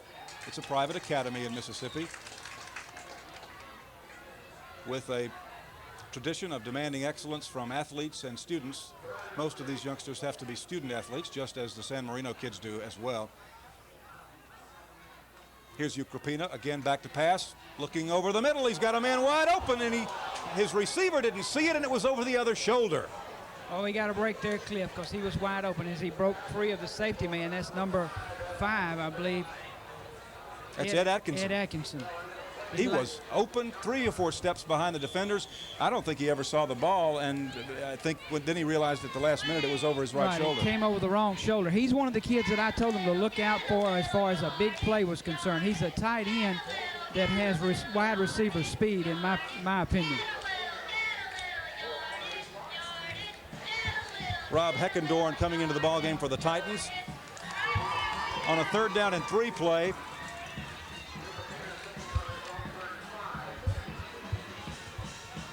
they're punting on 3rd down, and almost the block by J.A., but they get it away. And it hits at the 24-yard line, bounces out of bounds at the 23. Very close to the block there for Jackson Academy. They are fired up. We may see a block before the game is over. Well, it was 4th down, you're right, but we may see the block. I insist I'm right about that. I hope so. By one team or the other, they've both gotten some good penetration.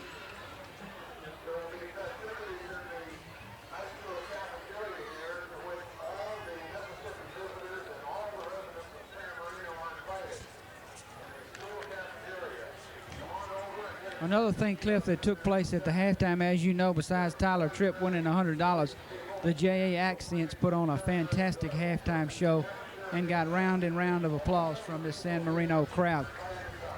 There's a lot of goodwill between the adults, the families, the supporters. That's not much goodwill on the field right now, but a good relationship established here between these people from such distant states who otherwise, without this football game, would never have met each other and couldn't have established these friendships and new connections. There's the rush by San Marino getting in there quickly. Again, is that Tyler Tripp? Again, Tyler Tripp in there with others. And excellent pressure Gray Bennett put on his back. Okay, Cliff, I believe we have a replay of that coming up. Here we have Tyler Tripp coming from the defensive right side. Let's watch him on the next play. John Lowe, you're the former coach. You tell me how he's getting this penetration. Who is he beating and why? Or is he just not covered? 2nd and 15 for JA. Here's Bennett again looking to throw. More pressure. Throwing out to the left side to Rusty Hawkins on a great shoestring tackle. He is stopped by number 33. Is it number 33? Yes, it is. David Nelson on a nice play for David. David, a 6'2", 180-pounder, another senior on that Titan team.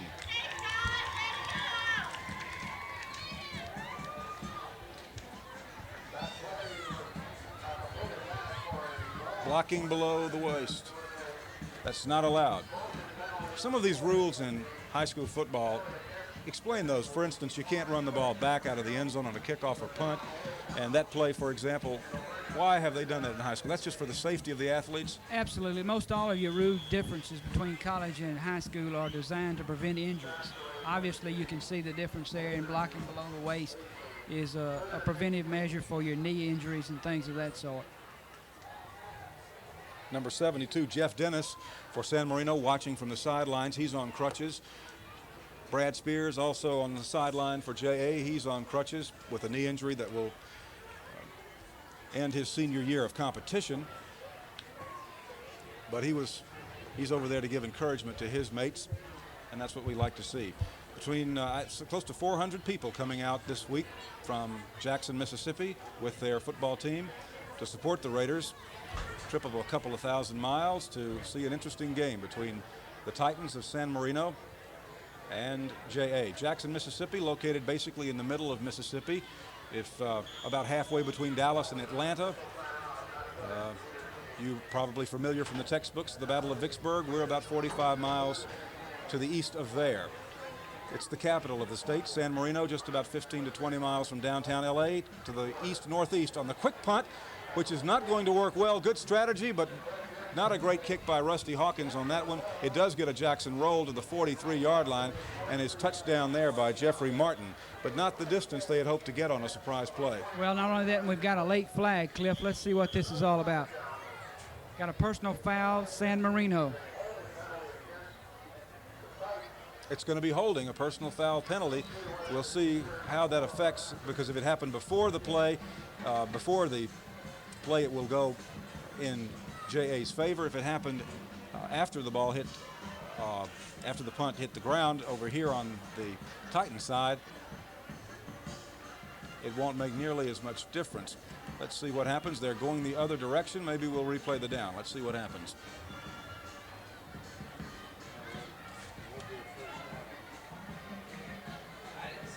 Cliff McGowan, John Lowe Smith, and Mickey McAmey here tonight for you. And we're going to tell you that it's been a pleasure tonight being here in this beautiful part of Southern California, a part of the country with which we were not familiar before this trip.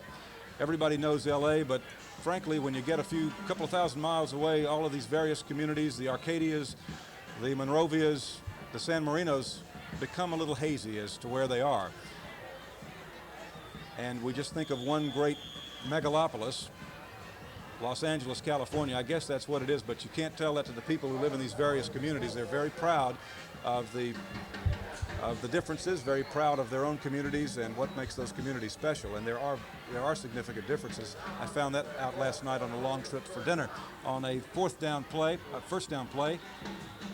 We'll get the down right in a second. A third down play, a run up the middle. Out to the 30-yard line goes the run.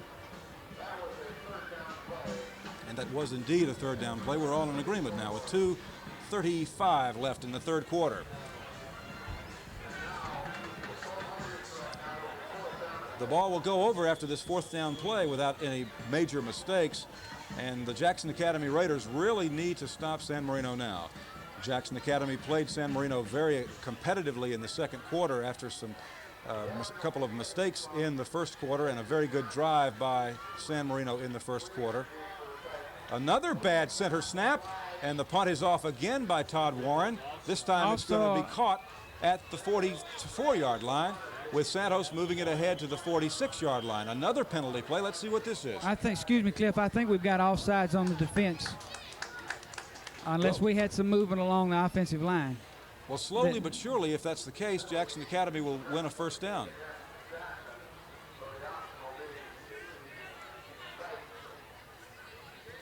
I know the defense moved, but I don't know whether they were drawn offsides or what. Looks like they're talking to the Jackson Academy Raiders, but here we go in the opposite direction. It is illegal procedure. Could that have been the substitution coming in late that might have made a difference? Hard to say, really. Could have been, but I imagine somebody along that offensive line moved, raised up, and then drew the defense offside.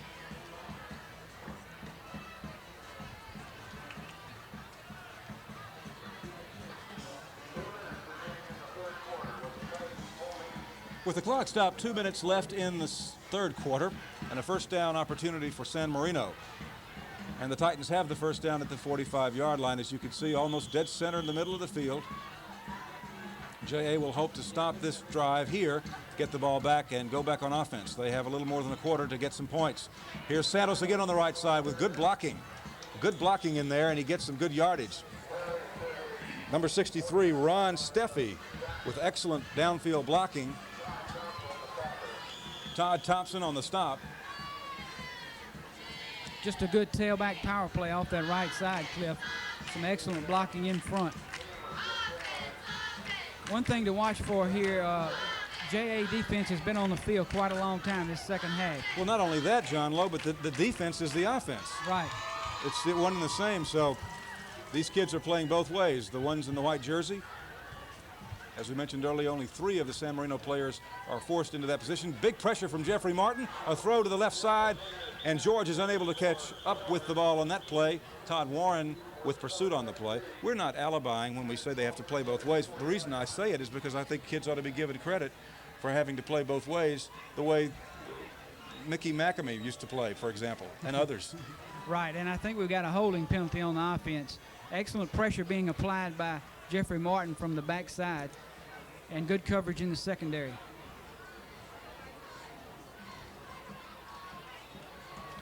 So they walk it off 5 yards, and that'll present us with a new opportunity to see what this fine young quarterback, Mark Ukrapina, can do. He's 6'3". He's a big kid. Listen to this. As a quarterback, 6'3", 225 pounds. I don't know if the 225 is perhaps a bit conservative, perhaps not. We don't know.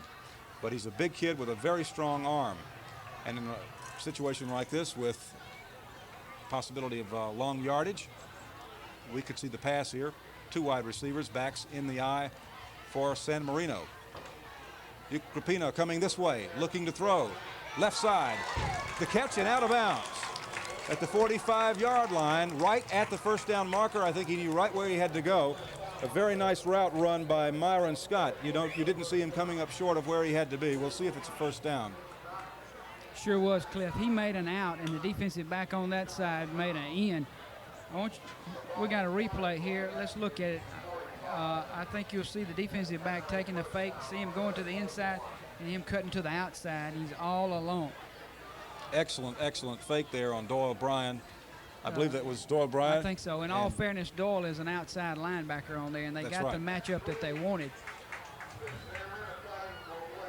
And as Mickey McAmey has described for us here earlier, the cornerbacks from JA are given a lot of ground, given a lot of cushion before the ball snapped, and they're trying to take advantage of that. Timeout by the official.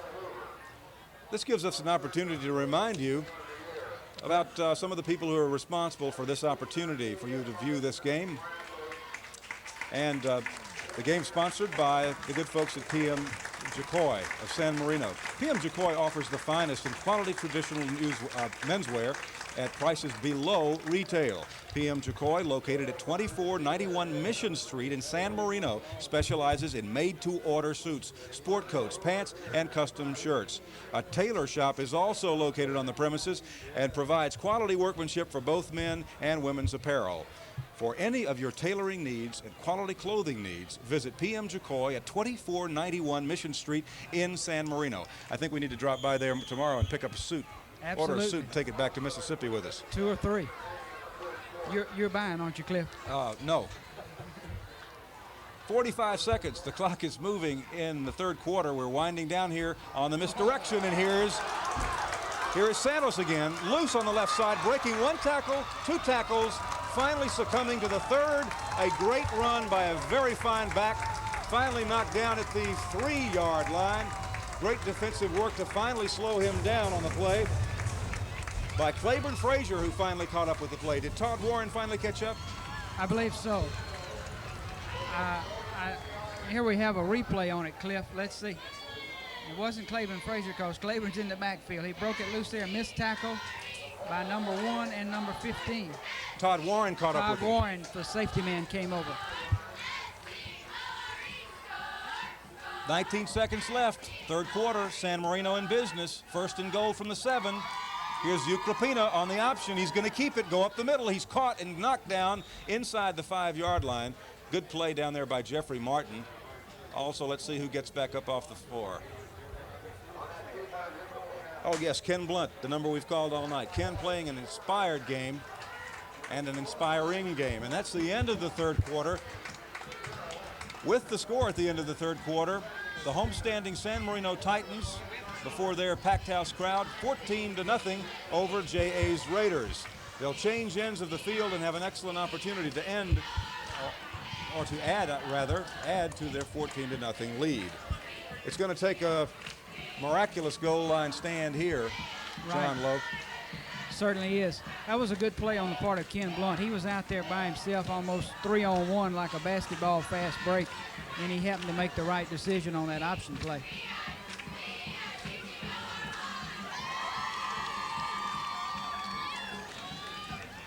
We'll see what the Titans have in store for JA as they work it with a first and goal inside the 5 at about the 4-yard line. Ukrapina, the 6'3", 225-pound quarterback, will have his opportunity. They don't usually start out with the backs in the eye, but they have it that way right now. And with Dietrich close and then Santos deep. Santos now to the right side. Here's the give on the right side, and Dietrich will score the touchdown. Yes, it is a touchdown. The crowd recognizes it. And the run around the right side, that's Dietrich, Jerry Dietrich with the touchdown. Rusty Hawkins in pursuit, but couldn't quite get there in time. Just a straight-ahead power play off the right side, I believe, with Santos being the lead blocker. And with your defense wedged in there tight, they broke it to the outside. Here we have a replay. I think you'll see the JA defense shooting the gap here. Quarterback reverses out, hands off, and he breaks it to the outside. Just right into the corner, but it counts. And here's the PAT, and the kick is good.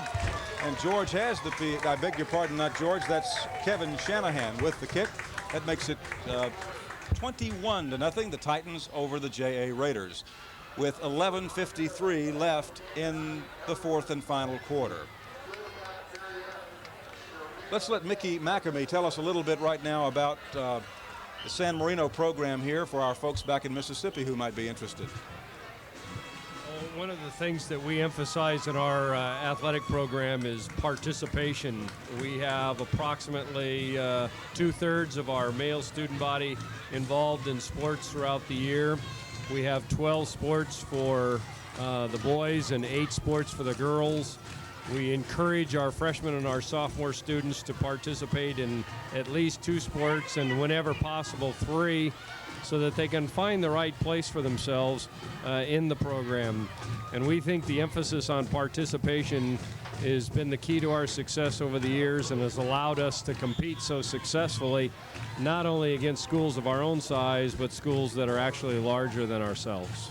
And here's Santos with the kickoff, and it's going to come right down the middle of the field to the 2-yard line. Here's Rusty Hawkins up the middle looking for some running room. He gets it, could break it, cutting to the outside, needs to break one more tackle, can't do it, and is dragged down at the 44-yard line.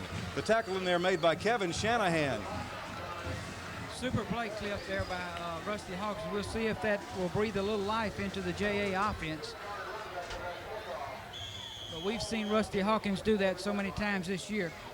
Let's take another look at it on the instant replay. Here he starts up the middle, keeps it up the middle, breaks out to the outside, to the left side there a little bit. Excellent blocking up there by the front 5. And Kevin Shanahan catching up with him at the 45-yard line. 1st and 10 for JA. They need to do something now. They're down 21-0 in the 4th quarter. This is Gray Bennett. He's gone all the way at quarterback. His backfield again is going to be Croft Croft and Doyle Bryan. Here's the pass over the left side, incomplete. Good defensive work there by Kevin Shanahan. Stayed right with his man, who was Martin Murphy. Well, he faked the dive there, Cliff, and then did a reverse out and tried to hit the split end coming across on a short post underneath. Good thought, but execution wasn't quite there.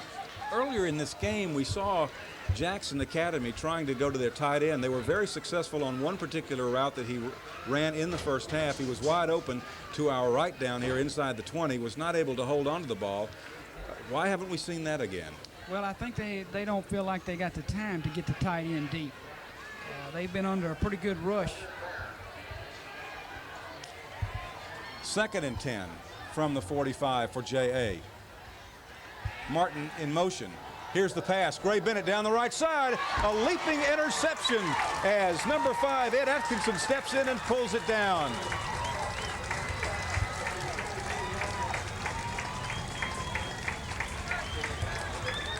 First and 10, San Marino Titans at the 32-yard line, as frankly, Gray Bennett simply didn't have enough on it at that particular throw.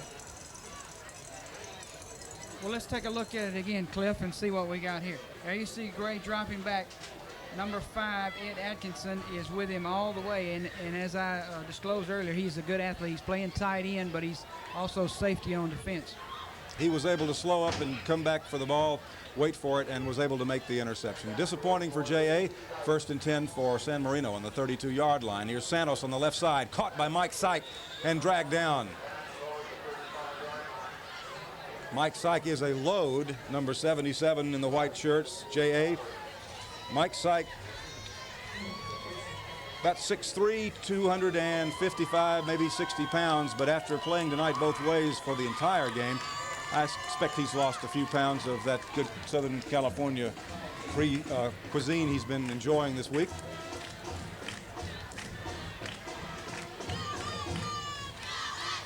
One of the things you have to say about the people here in Southern California, John Lowe, is that they lull you to sleep with the great weather, the beautiful vista,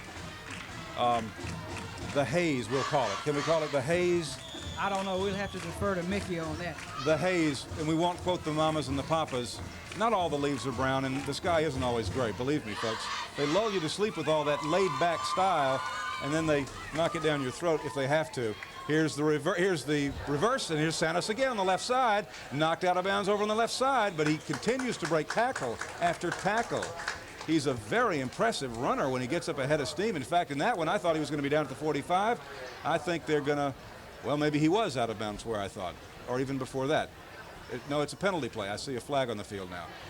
Would have been out of bounds at the 50. They marked it at the 49, but they've got a penalty.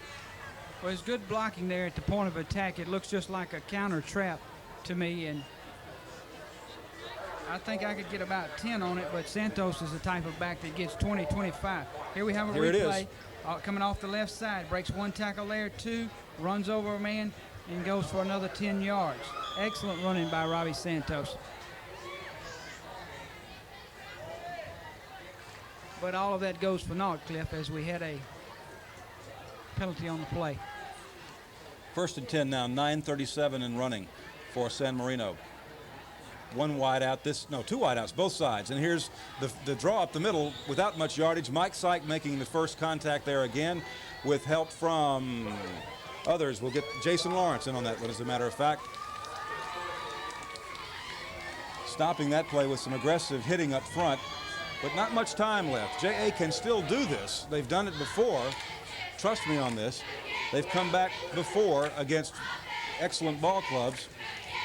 But I think that first half, that first quarter, when they gave San Marino excellent opportunities, excellent field position, several poorly handled snaps from center on punting situations, other problems like that, gave San Marino an opportunity to get out to an early lead. Plus, we did have a situation early in the game where an opportunity for a touchdown, a wide open Jeffrey Martin, who was not able to bring it in, and at that point we might have had a 7-7 score. Who knows? But you have to give credit to San Marino. They have played well when they had to, and they do play, as Mickey told us earlier, they play an excellent defense up front. J.A. has had their moments, but when they've needed to, the Titans have been able to punch out a couple of first downs here and there, get a couple of big plays, and put it in the end zone. 8:48 to go, fourth quarter. Here's Ucropina back to throw over the middle, and he's got his man for a completion at the 45-yard lines up to the 48-yard line. And that's a completion there to number 88, and that's Dan Angeloff, I believe. Was that Angeloff who got the ball? I think so, yes. Okay, here we have a replay. I believe we've got an isolation on number 88. Let's see what kind of route he runs there. He comes off the line and does an inside move, just an inside post, breaks across the middle. Excellent catch. Excellent work, guys. And here's a spin and the give again to Dietrich, who gets tripped up by Jason Lawrence and company at the line of scrimmage. Jason got his ankle and tripped him up. He fell to the turf at about the 48-yard line, where it'll be a second down play. Mickey, what kind of program do you have here at San Marino? How important is your weight training program, the strength for these linemen who played so well on defense? Well, we have a very outstanding weight facility here below the stadium, and in the last 5 years, it has really been a major boon to our football program. Double reverse, first to Santos and then to number 5, Ed Atkinson on the outside, and he gets away from a couple but is hammered. Interesting play. Did you expect that? Did you expect that we'd see that play, the double reverse? Did you expect we'd see that reverse from Santos tonight, Mickey? Yes, I knew that sooner or later we would see that. We saw it early in the first half, and it was a big play, and they won't sit on the ball.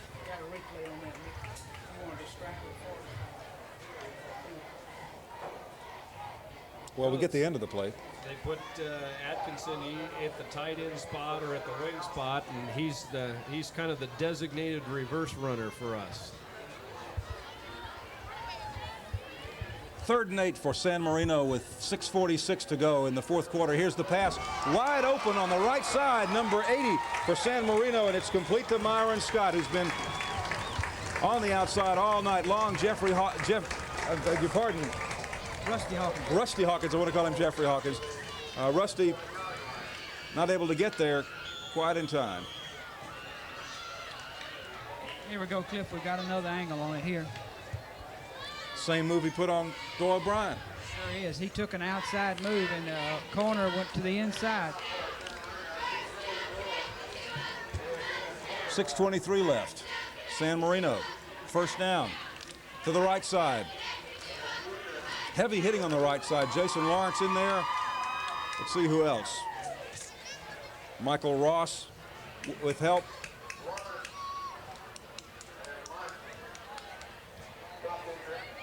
I think Ken Blunt came up there to give some assistance for a second or two. 5:56 and counting. 21-0, San Marino in the dark blue.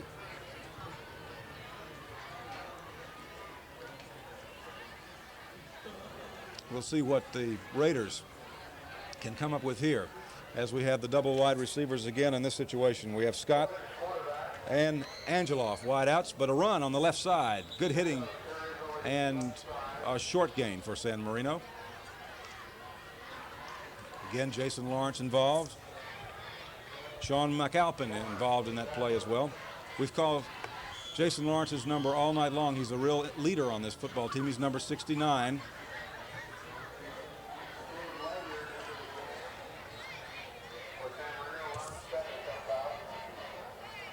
Looked like Andy Swanson may be getting in the game. I'm not sure if I got the number right. Steve Ledyard in the ball game. I'm not sure of the pronunciation. Yes, Steve Ledyard is in. That's right. 3rd and 4, San Marino. Quick spin and hitter up the middle, but stopped for no gain as he is twisted and put down by several of our guys. Kevin Croft, number 32, in on the stop. Mike Syke in on the stop. He's getting off. Michael Ross is getting up off the ground. No, I'm giving credit to some folks that deserve it. Here we go on the replay clip. We've got a good shot of the gang tackling here by the Raider defense. There we go. Got him stood up. Excellent work, guys.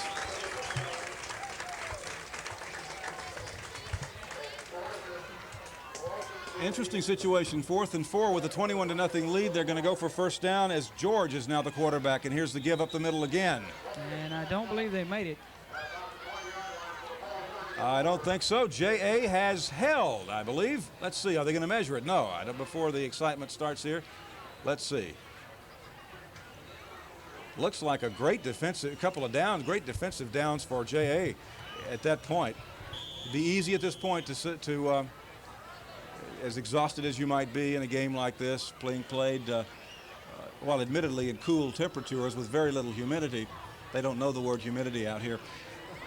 We're going to define that for them and invite them to Mississippi and I can assure you they don't know the word humidity out here. Challenge them, but great play by Jackson Academy. J.A., the Raiders did get the ball. They do begin with a 1st and 10 situation, the ball on their own 20-yard line.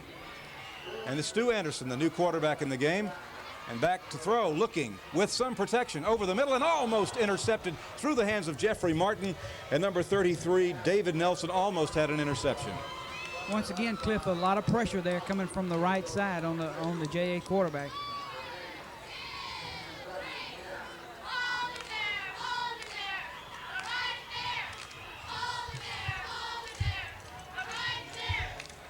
Number 2, Mike Metcalf now in the game on the defense for the Titans of San Marino. Mike Aaron's coming out for San Marino. Now many of the more skilled backs, the skill position athletes for San Marino are still in. The Santos kid is going to be your center fielder. And Ed Atkinson's going to be at the corner. Here's Rusty Hawkins trying the middle on the draw. Can't get any yardage there. It just won't go. Nice defensive work in there by San Marino.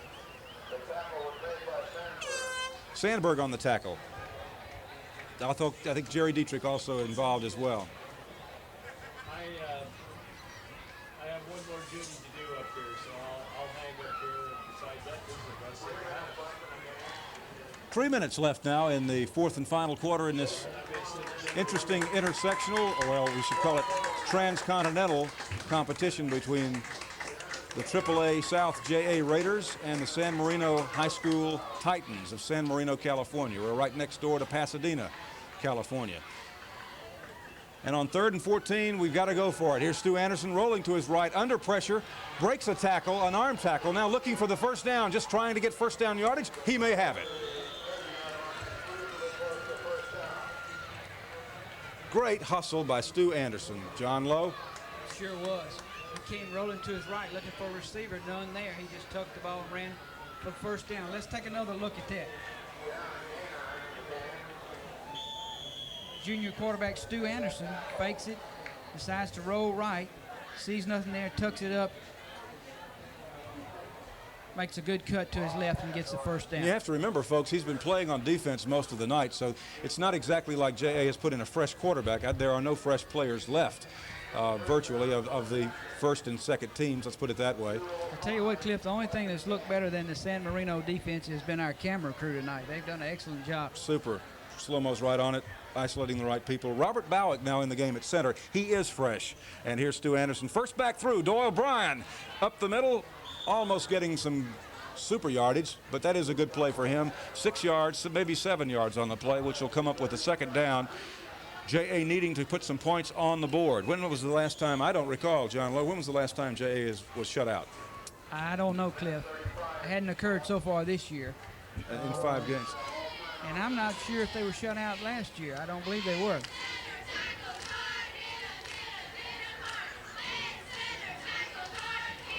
San Marino making some substitutions here on a 2nd and 3 play. We might add, if this score stands up, it will be the second straight shutout for the San Marino defense. Yes, the excellent defensive team and excellent defensive play there. Number 41 for San Marino made an excellent play. James Pappas, and Pappas, I believe I should pronounce his name, and James did a good job on that play. Very well done. J.A. calling a timeout. Let us tell you one more time, a lot of good folks involved with making these games possible for you. The good people at Axe Cablevision, at the Axe Cable channel, and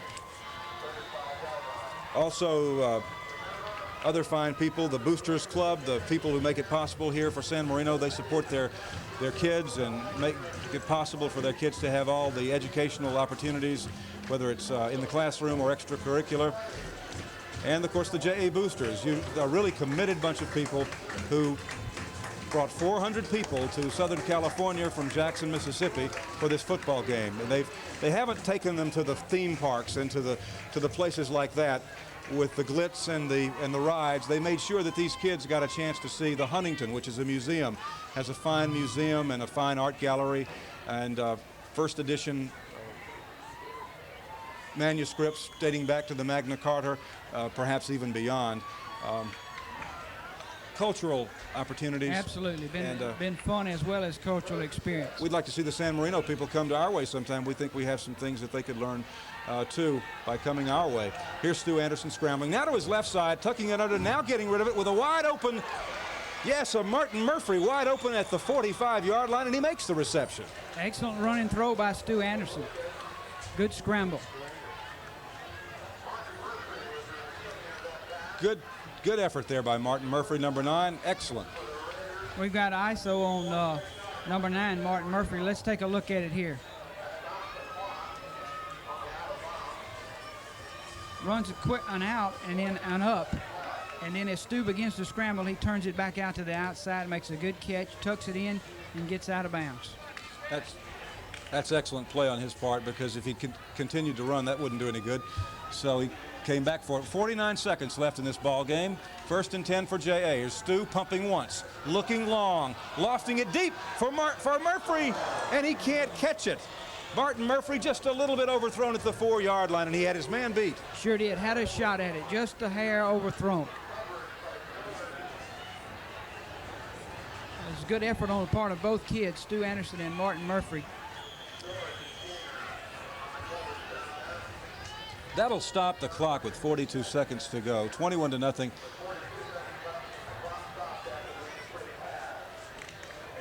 We're going to take a look at delivery of Stu Anderson, I believe. And that's important, too, because I believe the ball was lofted a little too much for the reception. Just a strong throw there.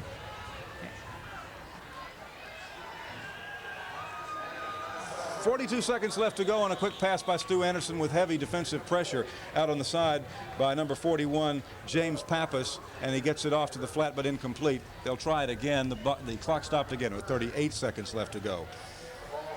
The Raiders are still scrapping out there trying to get something on the board, which is something that Arcadia was unable to do last week.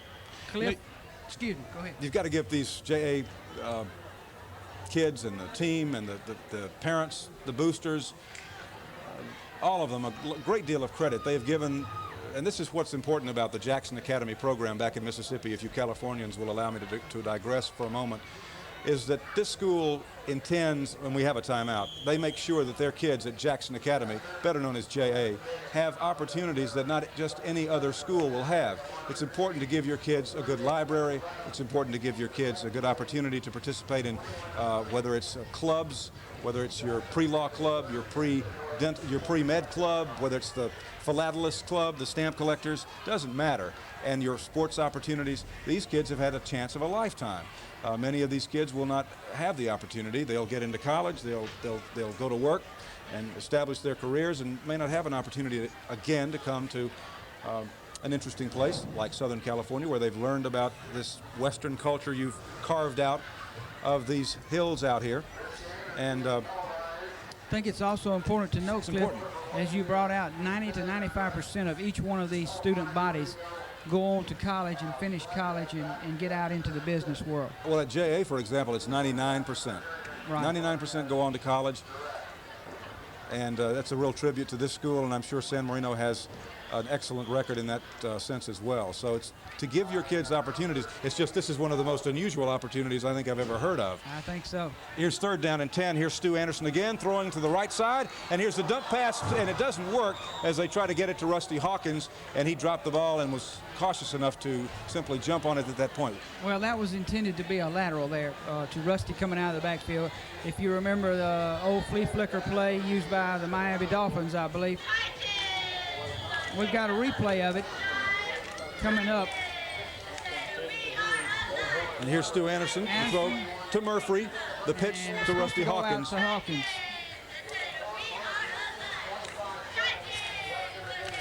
Cliff, if you'll let me digress here a minute, I'd like to wish a happy birthday to a young man who lives in my house, John David. Who's playing on this team tonight as Right. well. Here's Stu Anderson over the middle for Murphy, knocked down, incomplete. Good defensive play by Kevin Shanahan.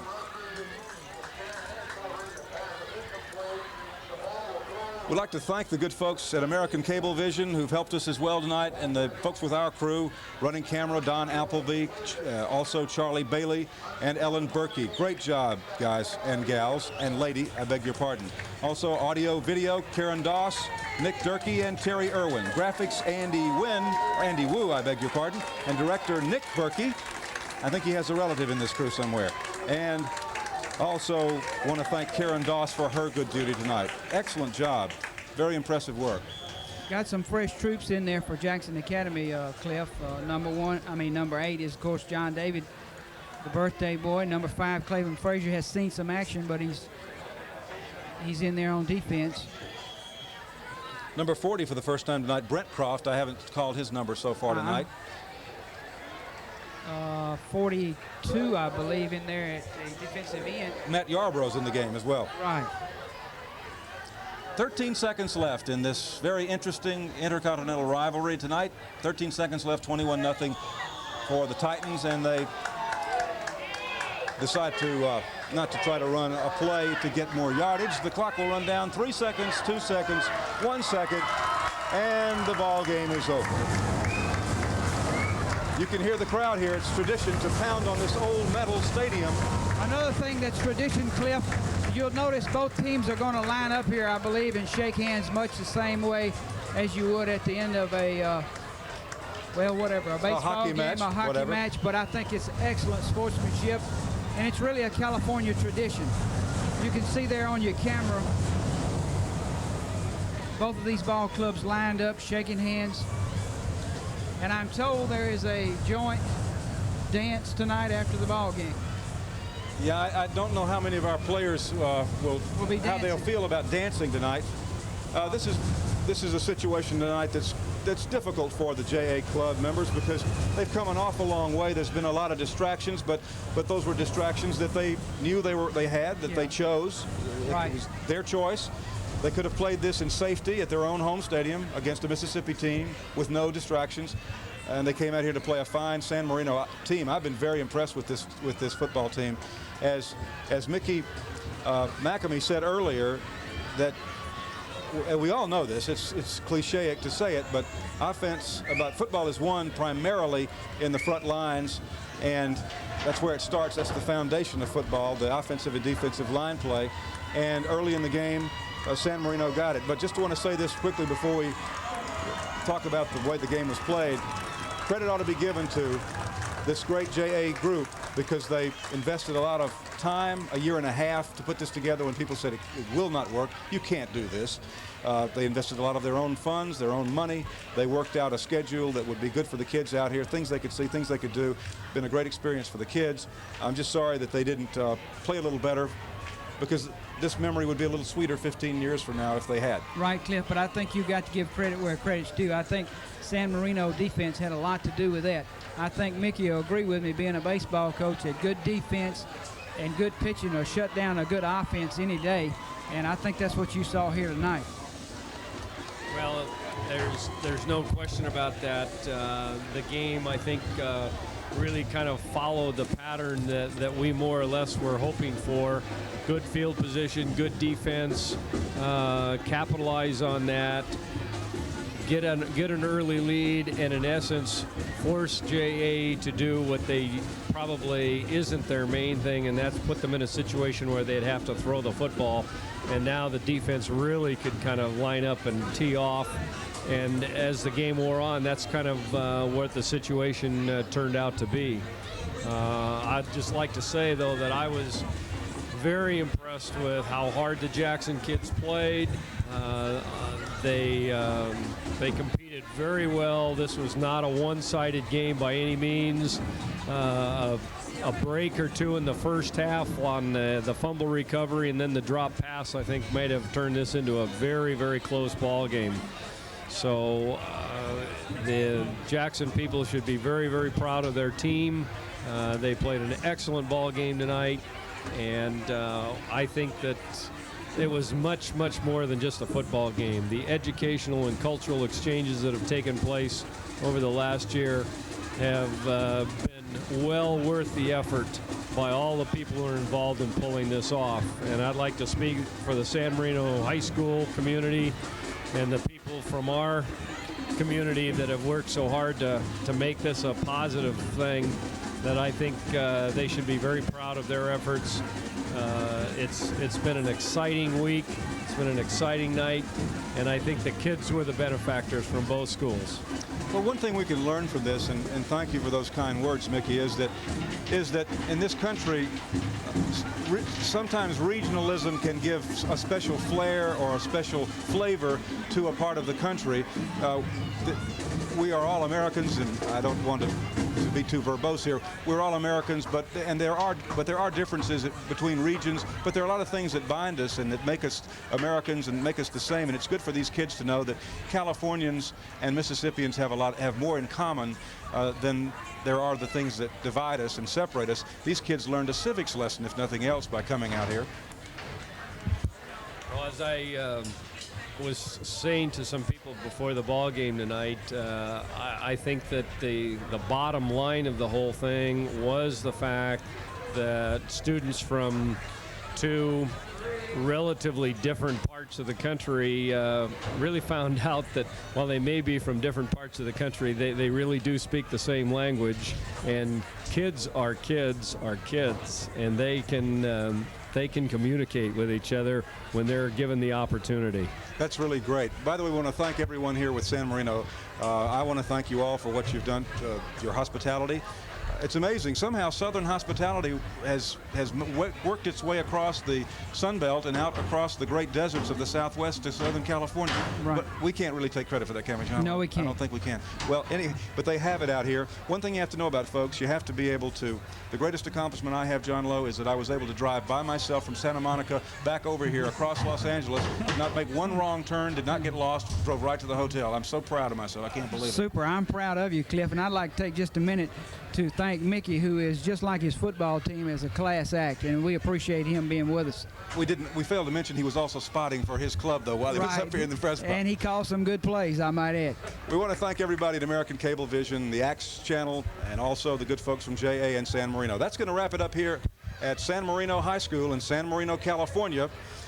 And reminding you, my name's Cliff McGowan. I've been joined here tonight by John Lowe Smith from Jackson, Mississippi. Also, Mickey McAmey, one of the good San Marino boosters and a man who knows a lot about the games that are played here at school, and a big supporter. Thank you all for bearing with us. Thank you for joining us for this interesting intercontinental contest between the Jackson Academy Raiders from Jackson, Mississippi, and the San Marino Titans from San Marino, California. And it was the Titans, who won the game impressively, frankly. The final score tonight from San Marino, 21-0. Thank you all, and have a pleasant week.